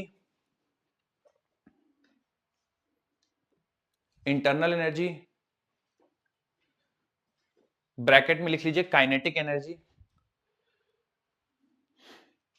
आइडियल गैस के लिए इंटरनल एनर्जी ही काइनेटिक एनर्जी है।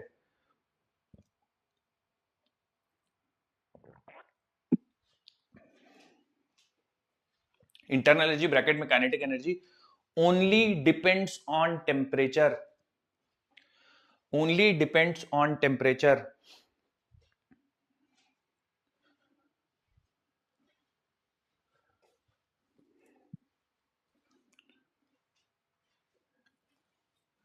Internal energy kinetic energy only depends on temperature, bracket में लिख लीजिए इंटरनल एनर्जी, यू का सिंबल बना लीजिए, डायरेक्टली प्रोपोर्शनल टू टी,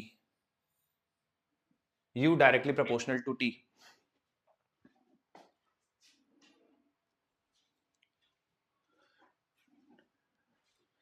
ठीक है, इसी में बच्चों कंटिन्यू करिए, लिखिए। तो आगे जो मैं लिखवाना चाह रहा हूं बच्चों, देखिए मैं पहले समझा देता हूं मैं क्या लिखवाना चाह रहा हूं। कभी भी आपको ऐसे सवाल दे कि काइनेटिक एनर्जी प्रेशर और वॉल्यूम का रिलेशन दिया हुआ है, कि जैसे इस सवाल में लिखा हुआ है कि kinetic energy of gas molecule increases with increase in pressure at constant temperature. तो कुछ भी दिया हो स्टेटमेंट, आप उस स्टेटमेंट की मदद से ये सोचने की कोशिश करिए कि यार हम जैसे ये चेंज कर रहे हैं तो उससे टेम्परेचर पे क्या फर्क पड़ेगा, है ना। जैसे इन्होंने एक सवाल पूछा था कि सर मान लीजिए कांस्टेंट टेम्परेचर ना लिखा होता, ऐसा लिखा होता कि the average kinetic energy of gas molecule increases with increase in pressure at constant volume, average kinetic energy of gas molecule increases with increase in pressure at constant volume कर देता। अब इसमें टेम्परेचर का कहीं जिक्र नहीं हुआ है कि आपको टेम्परेचर बढ़ा रहे हैं घटा रहे हैं, तो उस केस में आपको ये स्टेटमेंट पढ़ के ये निकालना पड़ेगा कि अगर हम कांस्टेंट वॉल्यूम पे प्रेशर को बढ़ा रहे हैं, कांस्टेंट वॉल्यूम में प्रेशर बढ़ाएंगे, तो आपको दिमाग में सोचना है कि अच्छा प्रेशर बढ़ाने से टेम्परेचर बढ़ेगा और टेम्परेचर बढ़ाने से इंटरनल एनर्जी बढ़ेगी, ऐसा सोचना है। तो अगर टेम्परेचर का क्वेश्चन में कहीं पे भी आपसे बात नहीं की गई है, ठीक है, तो फिर जो दिया हुआ है उसकी मदद से सोचिए कि टेम्परेचर पे क्या फर्क पड़ेगा, ठीक है। और फिर जो टेम्परेचर पे फर्क पड़ेगा, अगर टेम्परेचर पे फर्क पड़ेगा बहुत बढ़िया बात है, बढ़ रहा है तो बढ़ा दीजिए, घट रहा है तो घटा दीजिए। और अगर आपको उस स्टेटमेंट से पढ़ के लगता है कि टेम्परेचर में इसकी वजह से कोई चेंज नहीं होगा, तो काइनेटिक एनर्जी में कोई चेंज नहीं होगा, इंटरनल एनर्जी में कोई चेंज नहीं होगा। कुल मिला के कुछ भी दिया हो सवाल में, आपको यहां पहुंचना है, ठीक है। बार बार यही टेम्परेचर, अगर ये बढ़ रहा है तो बढ़ेगा, घट रहा है तो घटेगा। सर यही क्यों पहुंचना है? क्योंकि देखिए इसमें आप कंफ्यूज रखते हैं, प्रेशर बढ़ रहा है तो वॉल्यूम घटेगा, लेकिन इसमें देखिए कोई वेरिएबल नहीं, ये कांस्टेंट है, ये कांस्टेंट है, ये कांस्टेंट है। तो अगर आपने टेम्परेचर पे कुछ कंक्लूड कर लिया तो फिर आप बिल्कुल बच जाएंगे। तो इसी को मैं लिखवा देता हूं, लिखिए। अगर क्वेश्चन में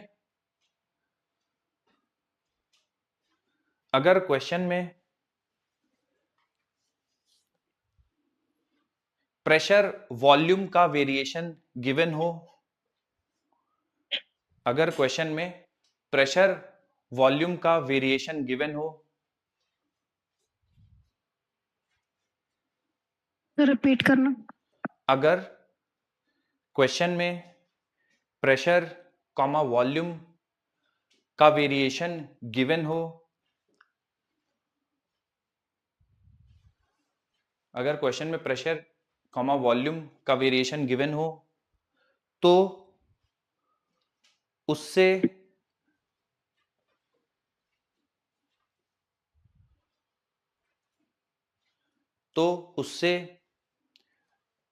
टेम्परेचर का वेरिएशन निकालेंगे, तो उससे टेम्परेचर का वेरिएशन निकालेंगे, तो उससे टेम्परेचर का वेरिएशन निकालेंगे।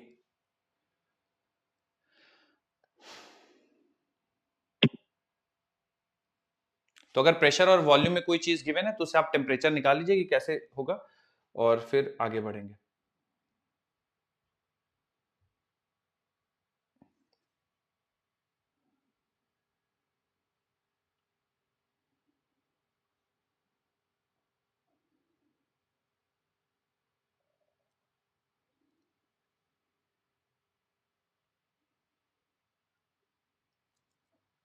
Done sir.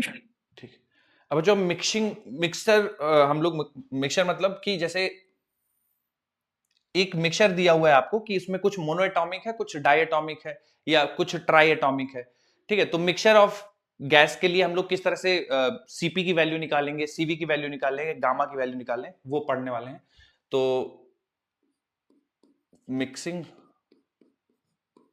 ऑफ गैसेस, ठीक है। अगर बच्चों आप में से किसी को पता हो और बताना चाहे तो बिल्कुल फील फ्री।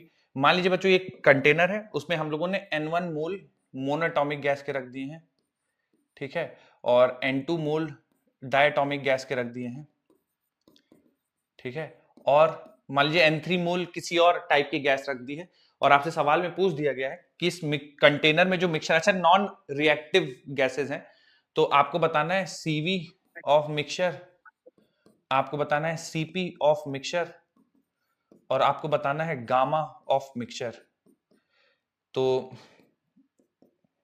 अगर किसी बच्चों ने पहले आपने पढ़ा है, बताना चाहें कोई? Sir N1 C1 plus N2 C2 upon N1 plus N2, बिल्कुल।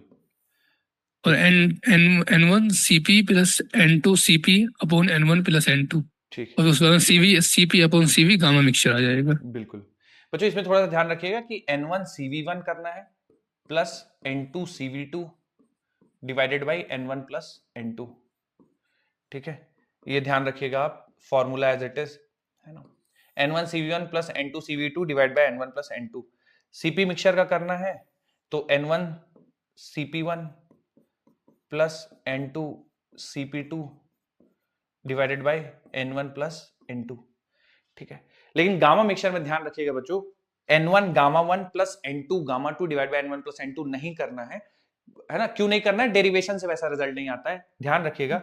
इसमें इस केस में आपको बच्चों सीपी ऑफ मिक्सचर, ठीक है, CP of mixture to CV of mixture करना है, ठीक है। इसमें कंफ्यूज मत होइएगा, ऊपर वाले एकदम सेम है, N1 CP1 plus N2 CP2 divide by N1 plus N2, N1 CV1 plus N2 CV2 divide by N1 plus N2।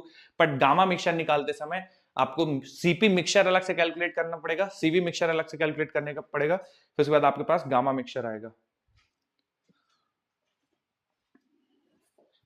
और ऐसा नहीं है कि N1 मोनो डायटोमिक कुछ भी मिक्स कर देंगे। अगर दो से ज्यादा मिक्स कर रहे हैं तो N1 CV1 plus N2 CV2 plus N3 CV3 divide by N1 plus N2 plus N3।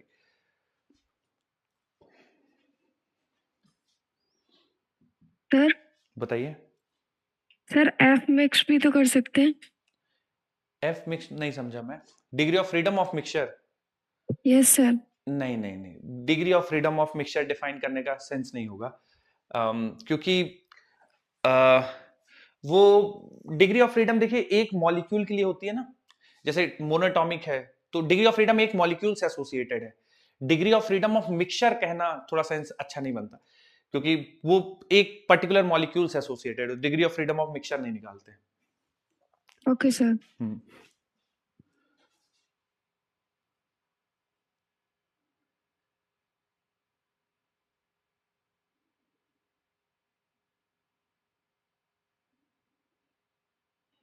Done sir.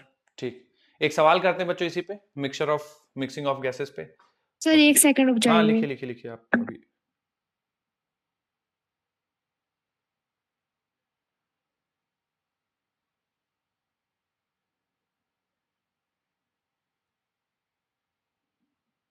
हो गया सर। Done sir. ठीक है बच्चों, सवाल देखिए थोड़ा सा आप लोग और निकालिए।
सर अल्फा की वैल्यू 3√R आ रही है। 3√R, okay.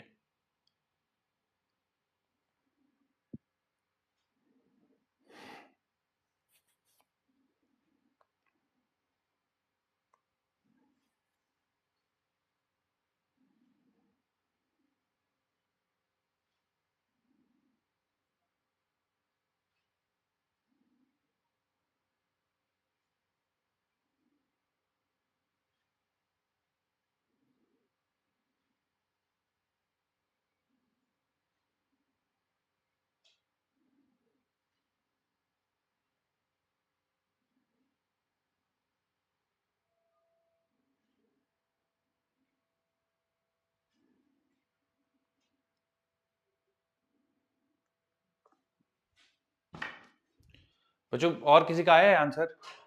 एक ही आंसर आया अभी तक। सर 6√R आ रहा है। 3 रूट आ रहा है सर। 3 रूट आर आ रहा है, 6 रूट आर आ रहा है। Okay, 1 mole of monatomic gas is mixed with 3 moles of diatomic gas. Molecular specific alpha की वैल्यू 3 आर सर 3 आर आ रही है अल्फा की वैल्यू। अल्फा की वैल्यू 3 आर आ रही है, यस सर 3 रूट आर आ रही है। 3 रूट आर आ रही है। ओके, चलिए आइए डिस्कशन करते हैं बच्चों, देखिएगा, और मैच नहीं करे तो फिर बताइएगा, डिस्कशन करेंगे। तो इन्होंने बोला 1 मोल हमारे पास मोनोएटॉमिक है और 3 मोल डायटॉमिक है, 3 मोल डायटॉमिक है, ठीक है। तो CV मिक्सचर निकालना है, तो CV mixture divide by N1 plus N2, N1 plus N2 3 plus 1 4, ठीक है। N1 CV1 तो N1 और CV1 3R/2 हो जाएगा, ठीक है, प्लस N2 CV2 तो 5R/2 हो जाएगा, ठीक है। जब इसको सिंप्लीफाई करेंगे तो 3R/2 प्लस 15R/2 तो बच्चों बन जाएगा 18R/2, और नीचे 4 पहले से है, 2 से कैंसिल करेंगे 9 तो बन जाएगा 9R/4 CV की वैल्यू, और ये बराबर है अल्फा स्क्वायर बाई 4 के, तो ये कैंसिल हो जाएगा, अल्फा की वैल्यू 3√R आ जाएगी। अब देख लीजिए बच्चों, यही यही आई आया थी है क्या सर। आप लोग का? Yes sir. और कुछ कंफ्यूजन हो रहा है तो पूछ लीजिए कि सर ये ऐसे क्यों है, ऐसा कैसे कर सकते हैं, कुछ भी आपको डाउट आ रहा हो तो पूछ लीजिए।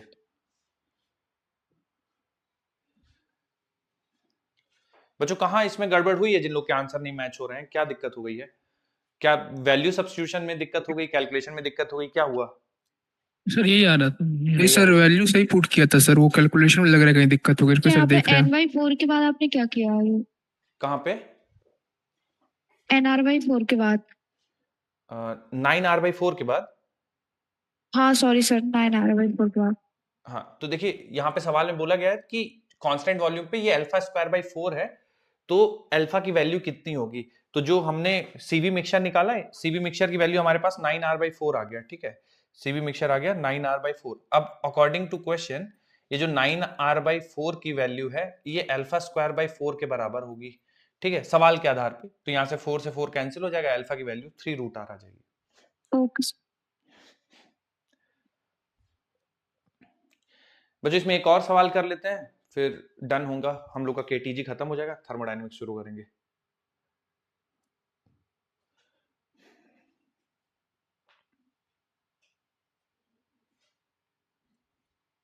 हो गया सर। चलिए चेंज कर रहा हूं बच्चों स्लाइड। मान लीजिए एक कंटेनर है, इस कंटेनर में 3 मोल मोनोएटॉमिक है और 6 मोल डायटॉमिक है, 6 मोल डायटॉमिक है रिजिड, ठीक है, तो वाइब्रेशन वाले आप नहीं कंसीडर करिए। 6 मोल डायटॉमिक है, आपको बताना है गामा ऑफ मिक्सचर।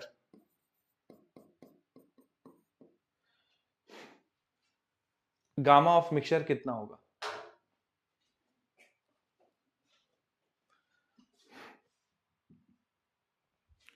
तो सबका आंसर आना चाहिए, बहुत सिंपल सा सवाल है, बस मैं प्रैक्टिस के लिए एक बार कि आप लोग एक बार लिख लें, फॉर्मूला निकाल लें, बस इसलिए कर रहे हैं।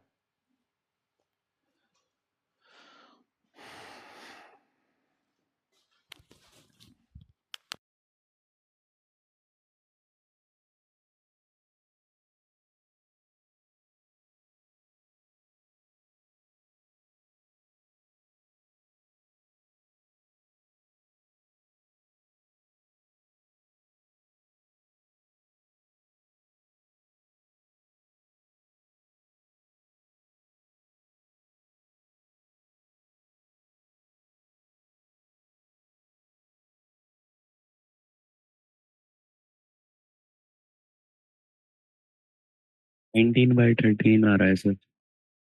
कितना आ रहा है? 19/13। 19/13। ओके,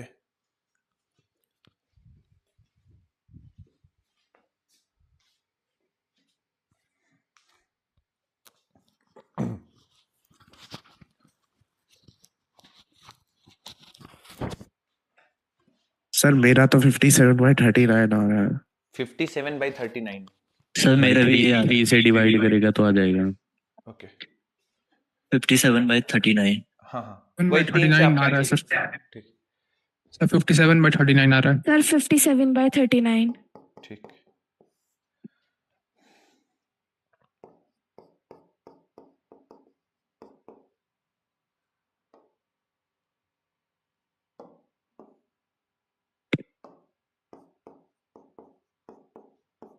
यस सर ये है 57/39 57/39 पहले बोल के तो देर लगा के बाकी बच्चे बोल के चले गए।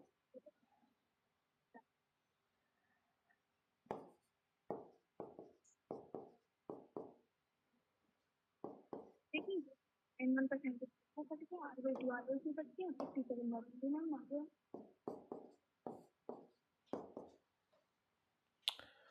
बच्चों CV मिक्सचर कितना आ रहा है तुम लोगों के पास? 13R/6 आ रहा था क्या? CV मिक्सचर एक बार चेक कर लेना।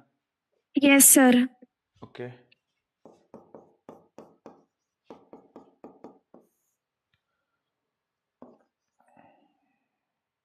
सर N1 प्लस N2 तो दोनों में कैंसिल हो जाएगा तो हम केवल हाँ। N1 C1 CV1 ऐसे करके कर लेंगे बस। बिल्कुल बिल्कुल बिल्कुल N1 प्लस N2 दोनों में कैंसिल हो जाएगा एकदम।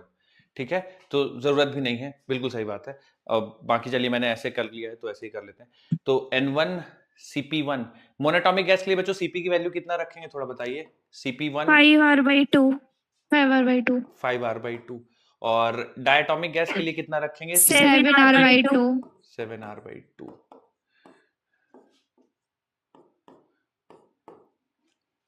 5R/2 प्लस 14R/2 तो 19R/6। ठीक है, तो यहाँ से बच्चों R/6 कैंसिल हो जाएगा तो गामा की वैल्यू हो जाएगी CP मिक्सचर यानी 19/13। ठीक है, तो ये जो भी है गामा की वैल्यू 19/13। आप लोगों का शायद 57/39 आ रहा है, वो 3 से आप डिवाइड Yes, कर देंगे sir. तो यस सर वही आ रहा है Yes, सर वही आ रहा है। बस बच्चों इतना ही है हम लोग के KTG में। खत्म हो गया KTG। अगली हेडिंग डालिए नया चैप्टर थर्मोडायनेमिक्स। सर बताइए। सर इसका असाइनमेंट भेज दीजिएगा सर। हाँ मैं भेजूंगा इसका एक्चुअली स्लाइड चेंज कर दो। थर्मोडायनेमिक्स का, हीट ट्रांसफर का और ये सब का एक साथ ही सर मैं भेज दूंगा। आखिरी में आता है तो सर हो ही नहीं पाता है सर। ठीक ठीक मैं भेज देता हूँ।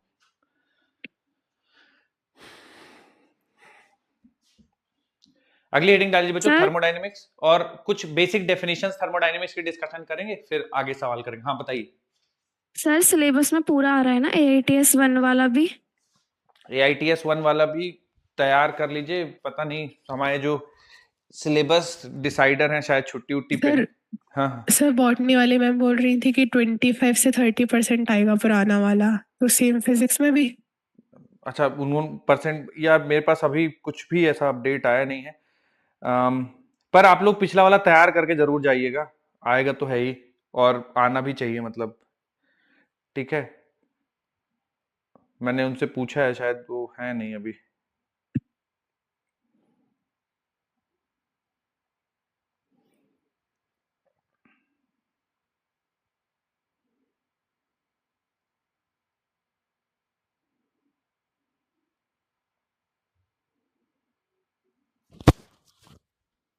हेडिंग डाल लीजिए बच्चों आप लोग थर्मोडायनेमिक्स।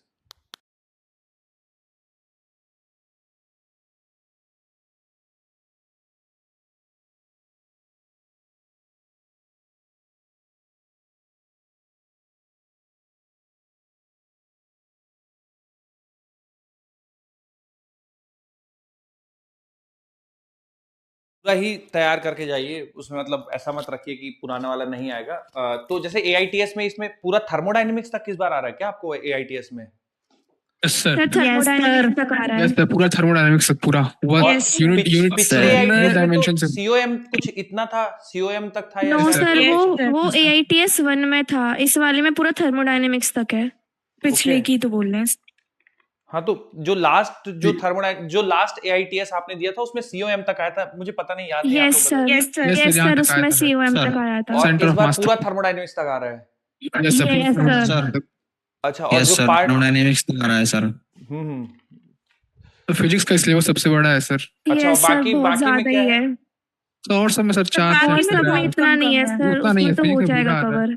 मतलब जैसे Physics हम ज्यादा है। लोग जैसे मान लीजिए पिछले में केमिस्ट्री में कुछ था तो उसमें 1-2 चैप्टर ऐड हुए हैं, बस इतना ऐड हुआ है। यस सर केवल पिछली 1-2 बार ही चैप्टर chemistry ऐड दो हुए हैं। चैप्टर ऐड हुए हैं सर और इस सिर्फ बार 2 उसमें। चैप्टर और ऐड हुआ है तो 6 चैप्टर हो गया।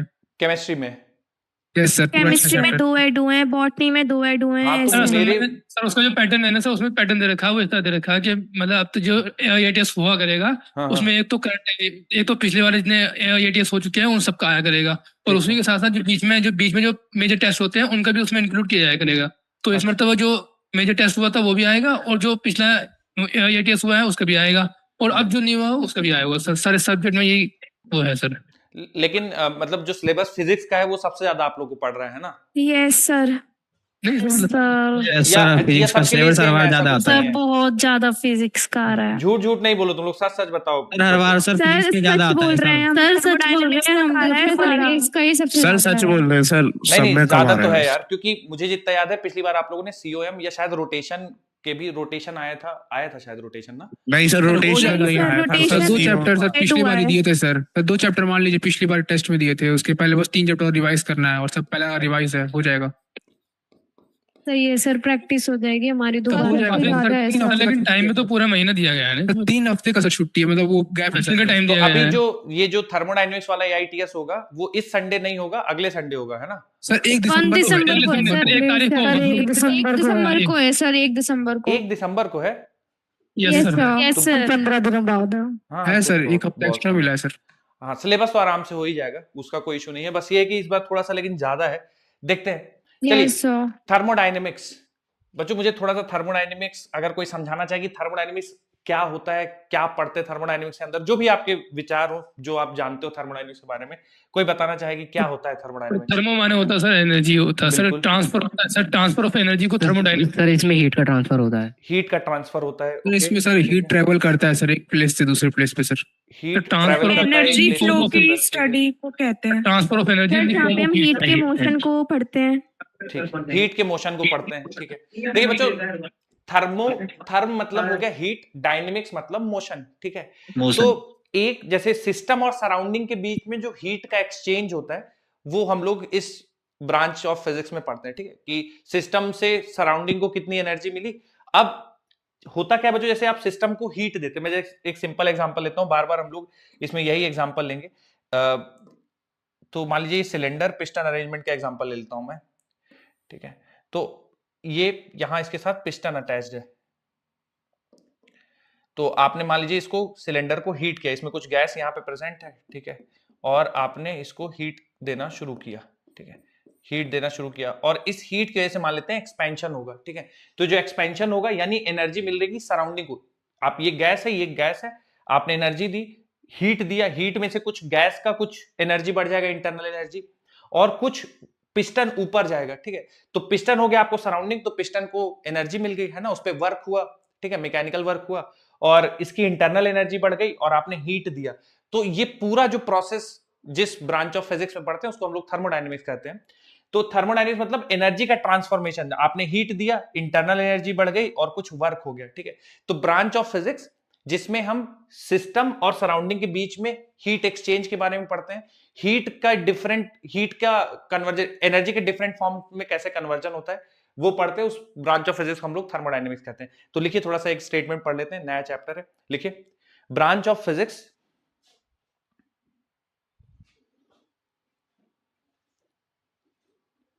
in which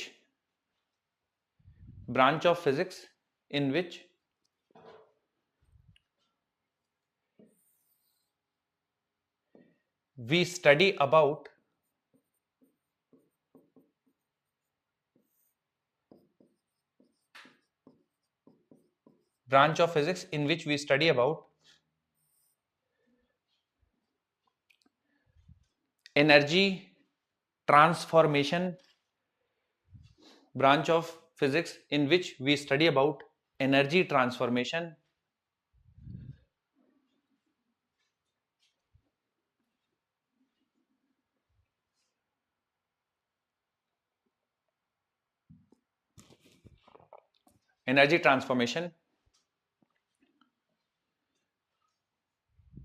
and exchange, energy transformation and exchange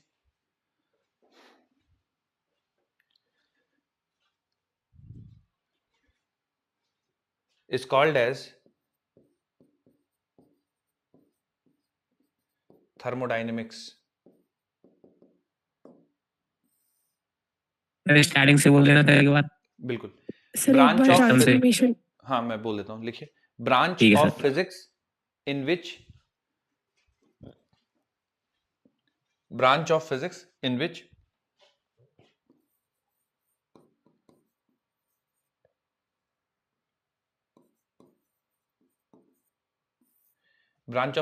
which we study about energy transformation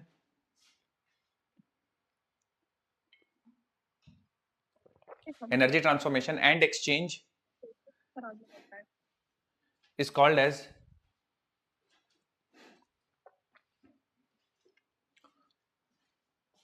thermodynamics.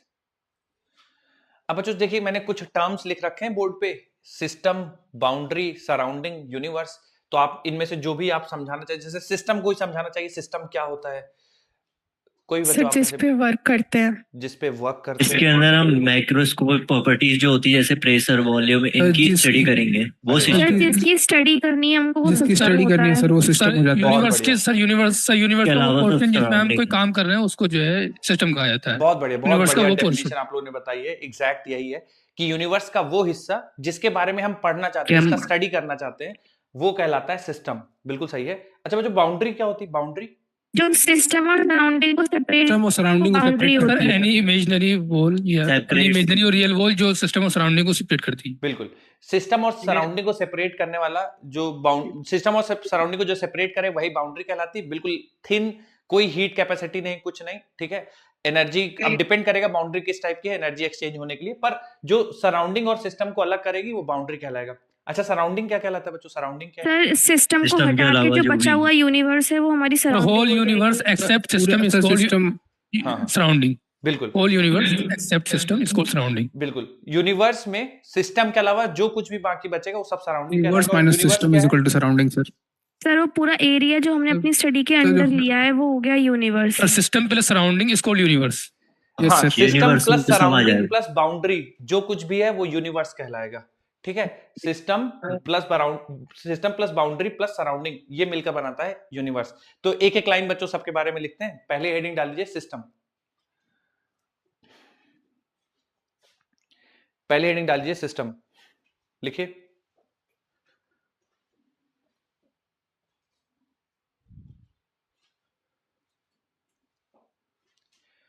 System में लिखिए part of universe,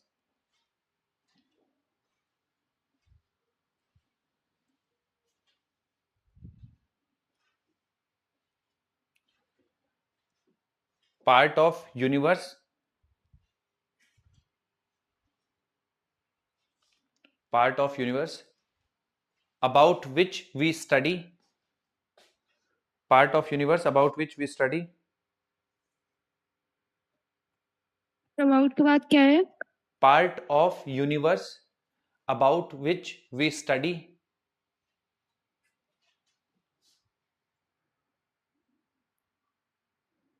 part of universe about which we study is called as system.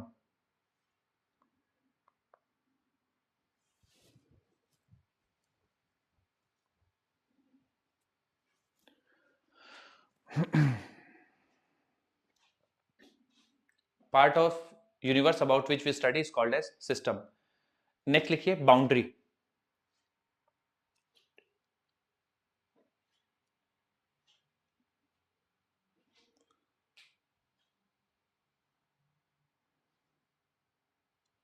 Boundary में लिखिए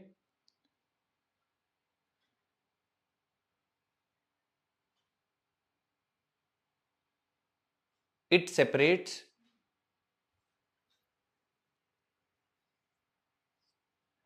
boundary में लिखिए it separates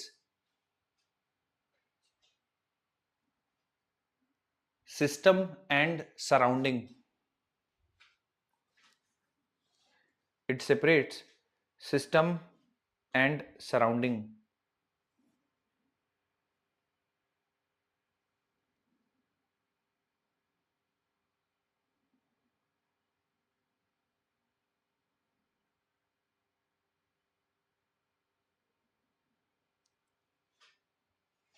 It separates system and surrounding. अगला लिखिए surrounding,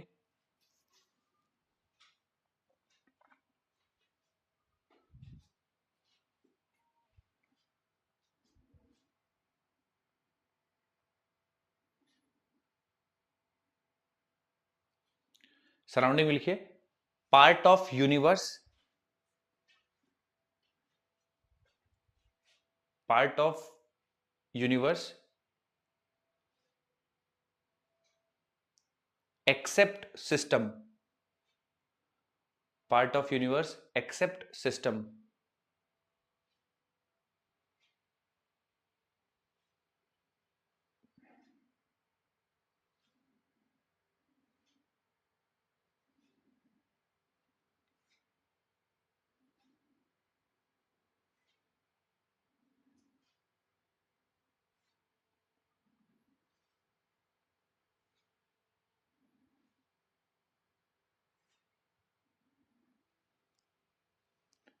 universe में लिखिए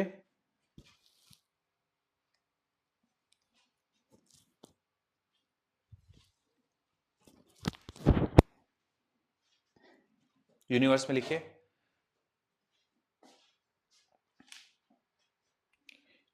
it includes,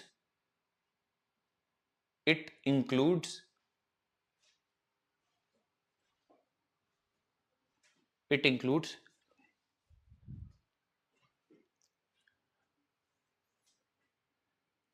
it includes system, boundary and surrounding. It includes system, boundary and surrounding.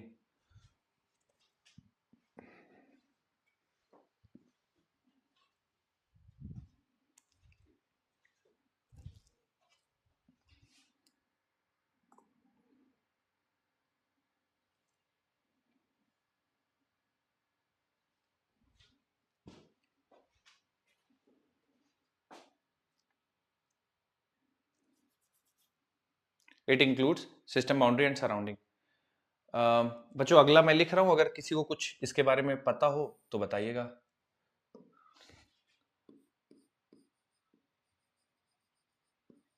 Thermodynamic variables, heading डाल दीजिए बच्चों, और जिनको इसके बारे में पता हो थर्मोडायनेमिक वेरिएबल्स के बारे में और बताना चाहें तो बिल्कुल फील फ्री। सर वो प्रॉपर्टीज जो हीट के आने से चेंज हो रही हैं उन्हें थर्मोडायनेमिक वेरिएबल कह रहे हैं। सर मतलब हीट एक्सचेंज से जो चेंज हो रही सिस्टम की स्टेट डिफाइन होती है, जिनसे सिस्टम की स्टेट डिफाइन होती है। गुड। क्या क्या होंगी जैसे एग्जांपल के तौर पे? प्रेशर, वॉल्यूम, प्रेशर, हाँ। वॉल्यूम, हाँ हाँ टेम्परेचर, नंबर बिल्कुल ऑफ मोल्स। बिल्कुल मास। बिल्कुल। नंबर ऑफ मोल्स या कॉम्पोजिशन लिख देते हैं, और मास। ठीक है, तो ये थर्मोडायनेमिक वेरिएबल कहते हैं बच्चों, जिनसे state of a system define होती है। अभी हम लोग थर्मोडायनेमिक स्टेट बताएं तो थर्मोडायनेमिक वेरिएबल से जो डिफाइन होता है वो थर्मोडायनेमिक स्टेट कहता है, और थर्मोडायनेमिक वेरिएबल से हम लोग स्टेट को डिफाइन करते हैं। ठीक है, तो थर्मोडायनेमिक वेरिएबल्स हेडिंग डाल दीजिए, प्रेशर, वॉल्यूम, टेम्परेचर, कॉम्पोजिशन और मास लिख लीजिए। ये सारे थर्मोडायनेमिक वेरिएबल्स कहलाएंगे, pressure, volume, temperature,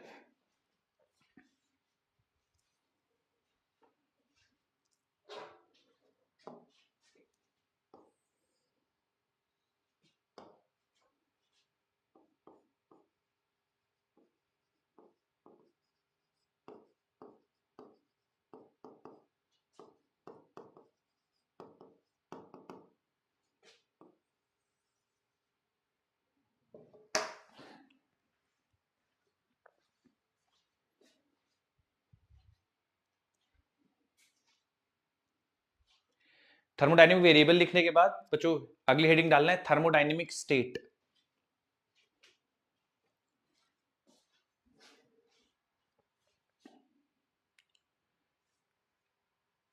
thermodynamic state में लिखिए बच्चों, थर्मोडायनेमिक स्टेट में लिखिए it is described bye, thermodynamic state में लिखिए it is described bye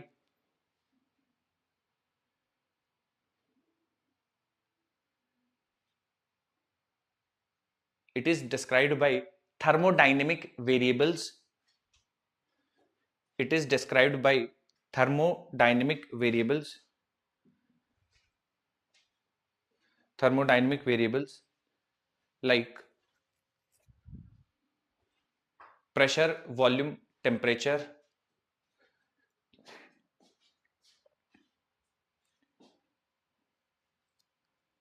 thermodynamic state में लिख लीजिए, it is described bye thermodynamic variables like pressure, volume, temperature. तो अगर बच्चों किसी भी थर्मोडायनेमिक स्टेट को बताना है, जैसे गैस मान लीजिए कि किसी पॉइंट पे हमें बताना है कि गैस में क्या है, तो आप उसका प्रेशर, वॉल्यूम और टेम्परेचर बता देंगे, तो वो हम उसको उसके बारे में लगभग सारी जानकारी हमें मिल जाएगी। ठीक है, कि जैसे 1 एटमॉस्फेरिक प्रेशर में 2 मीटर क्यूब इतने टेम्परेचर पे गैस है, तो हमें उसके बारे में जो भी इंफॉर्मेशन है वो सब कुछ ऑलमोस्ट मिल चुकी है। ठीक है, तो ये thermodynamic state is described bye thermodynamic variable like pressure, volume and temperature. ठीक है, आगे बढ़ते हैं बच्चों, और कुछ टॉपिक्स का डिस्कशन करते हैं। बच्चों जैसे आई डोंट नो आप लोग केमिस्ट्री में कैसे पढ़ते हैं, पर फिजिक्स में जैसे ध्यान रखिएगा कि कोई सिस्टम है मान लीजिए, ठीक है, सिस्टम हो गया, ये सराउंडिंग हो गया, और ये जो सेपरेट कर रहा है ये बाउंड्री हो गया। ठीक है, और सिस्टम, बाउंड्री, सराउंडिंग सब कुछ यूनिवर्स हो गया। अब मान लीजिए आप सराउंडिंग से हीट दे रहे हैं सिस्टम को, ठीक है, हीट इनपुट, और कुछ प्रोसेस हुआ जिसकी वजह से सिस्टम थोड़ा हीट रिजेक्ट भी कर रहा है। ठीक है, और तो बच्चों इसमें एक चीज बताइए, जैसे हीट देते हैं सिस्टम को तो कैसे लेते हैं, इसका मतलब पॉजिटिव लेते हैं, negative positive sir, positive sir लेते हैं। पॉजिटिव। और क्यों rejected? Negative sir, negative. Negative. ठीक है, इंटरनल एनर्जी देखिए, इंटरनल एनर्जी पॉजिटिव और नेगेटिव में चेंज इन इंटरनल एनर्जी में कोई फर्क नहीं है। अगर सिस्टम का इंटरनल एनर्जी बढ़ जाता है तो पॉजिटिव लिया जाएगा, और सिस्टम का इंटरनल एनर्जी घट जाता है तो नेगेटिव लिया जाएगा, तो इसमें कोई कंफ्यूजन नहीं है। ठीक है, अच्छा, change in internal energy positive यानी इंटरनल एनर्जी बढ़ेगी कब? जब आपने टेम्परेचर को बढ़ाया होगा, एकदम स्ट्रेट फॉरवर्ड है। ठीक है, इसमें कंफ्यूज मत होइएगा। और ये नेगेटिव तब होगी जब टेम्परेचर घटा होगा, है ना बच्चों, इसमें कंफ्यूजन तो होगा नहीं आप लोगों को, क्योंकि internal energy direct function of temperature है। टेम्परेचर बढ़ाएंगे तो डेल्टा यू पॉजिटिव, टेम्परेचर घटाएंगे तो डेल्टा यू नेगेटिव। अब जो तीसरा वेरिएबल है मैकेनिकल वर्क, ठीक है, तो थोड़ा सा बच्चों वर्क डन के बारे में मैं आपसे जानना चाहूंगा। मैं एक एग्जांपल देता हूं, मान लीजिए कि ये सिलेंडर पिस्टन अरेंजमेंट है, आपने हीट दी, और हीट की वजह से आपने हीट दी यहां से, ठीक है, कुछ अंदर इंटरनल एनर्जी बढ़ी और ये पिस्टन ऊपर चला गया, तो वर्क डन हम कैसा लेंगे? पॉजिटिव लेंगे, पॉजिटिव लेंगे, पॉजिटिव लेंगे सर, पॉजिटिव लेंगे, पॉजिटिव लेंगे सर। बिल्कुल। देखिए एक मैं आपको थंब रूल बताता हूं, उसी से आपको हमेशा ध्यान रखना है। वर्क डन पॉजिटिव लिया जाएगा if volume of system increases, ठीक है। वर्क डन को नेगेटिव लिया जाएगा if volume of system decreases. Please इसको ध्यान रखिएगा, ये बहुत इंपॉर्टेंट है, मतलब मैं बता नहीं सकता आपको कितना इंपॉर्टेंट है, आपको कुछ भी आता हो, पर अगर आप ये बेसिक गलत कर देंगे तो फिर पूरा काम बिगड़ जाएगा। ठीक है, अच्छा, दो तरह के टर्मिनोलॉजीज यूज होती हैं, एक होता है work done by the system, एक होता है work done on the system. अच्छा, केमिस्ट्री में थोड़ा सा उल्टा रहता है। यस सर, वहां पे पॉजिटिव का नेगेटिव हो जाता है और पॉजिटिव नेगेटिव का का नेगेटिव, पॉजिटिव। ठीक है, तो उसका थोड़ा सा आप लोग ध्यान रखिएगा। फिजिक्स में बिल्कुल सिंपल है, अगर सिस्टम वर्क कर रहा है सराउंडिंग पे, यानी सिस्टम का वॉल्यूम बढ़ रहा है, तो आप वर्क डन पॉजिटिव लीजिए।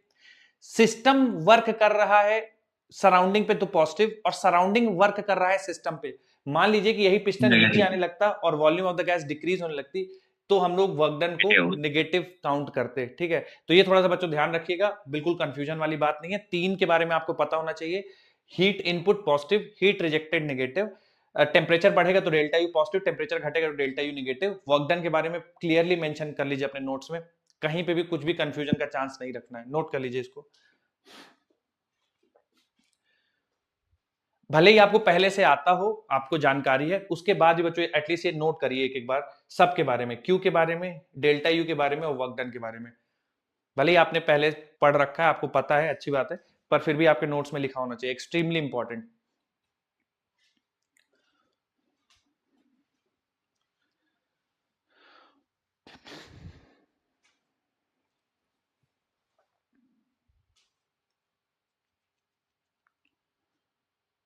सर ठीक, बाकी सबने लिख लिया बच्चों? No sir, no sir.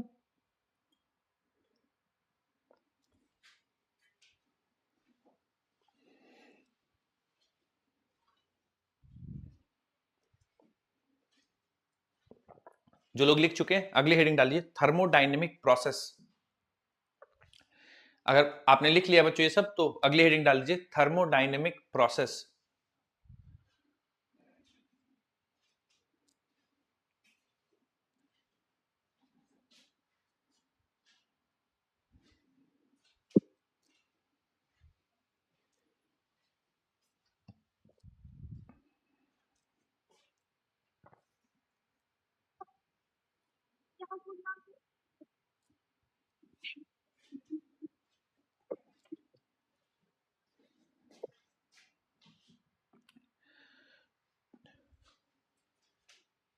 Thermodynamic process, मैं बोल रहा हूं बच्चों thermodynamic process,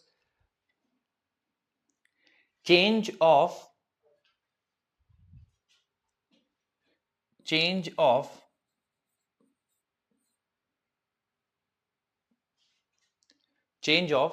thermodynamic variables, change of thermodynamic variables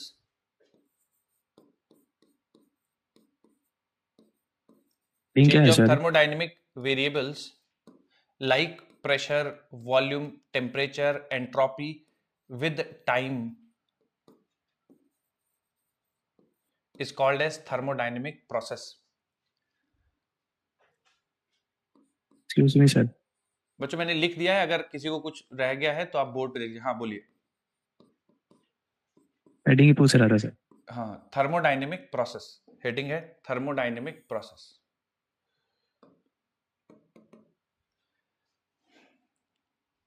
done sir. ठीक है, तो अब बच्चों इसमें जिस तरह से प्रेशर, वॉल्यूम और टेम्परेचर समय के साथ चेंज होंगे उसको हम लोग थर्मोडायनेमिक प्रोसेस कहेंगे। आज की क्लास में बस इतना ही करते हैं, कल की क्लास में जब मिलेंगे तो different type of thermodynamic process पढ़ेंगे, क्वासी स्टैटिक पढ़ेंगे, साइक्लिक प्रोसेस पढ़ेंगे, reversible, reversible, non cyclic process. तो जितने टाइप के साइक्लिक प्रोसेसेस होंगे वो पढ़ेंगे, वर्क डन कैलकुलेशन देखेंगे, और समय बचेगा तो इंटरनल एनर्जी के बारे में फिर से थोड़ा सा डिस्कशन करेंगे। चलिए सर, हाँ, थैंक यू आज सर। के लिए इतना ही। हाँ बोलिए। Sir bye sir. Sir chemistry वाली थर्मोडायनेमिक और फिजिक्स वाली थर्मोडायनेमिक सेम ही है क्या सर? अब काफी हद तक सेम है, बस जैसे मैंने बताया थोड़ा सा अंतर आपको वर्क डन के साइन में थोड़ा सा तकलीफ होती है, बाकी सेम है, कुछ डिफरेंस नहीं है। ठीक है, ओके सर, क्योंकि हमारा केमिस्ट्री में भी थर्मोडायनेमिक आ रहा है सर, इससे हमारा रिवीजन भी हो जाएगा। नहीं उस केमिस्ट्री मैं आपको बताऊं बच्चों, हम लोग फिजिक्स में बहुत लिमिटेड थर्मोडायनेमिक्स पढ़ते हैं। फर्स्ट लॉ पढ़ेंगे आप देखेंगे, सेकंड लॉ थोड़ा सा आपको आइडिया दे दूंगा, कार्नोट साइकिल का आइडिया मिल जाएगा। केमिस्ट्री में बहुत इन डेप्थ आप पढ़ते हो तो फिर भी, लेकिन आपको मदद जरूर हो जाएगी, सवाल तो लगभग वैसे ही रहते हैं। सर हाँ हाँ ओके सर, सर एक थैंक यू क्वेश्चन सर। था सर। बोलिए बोलिए बेटा।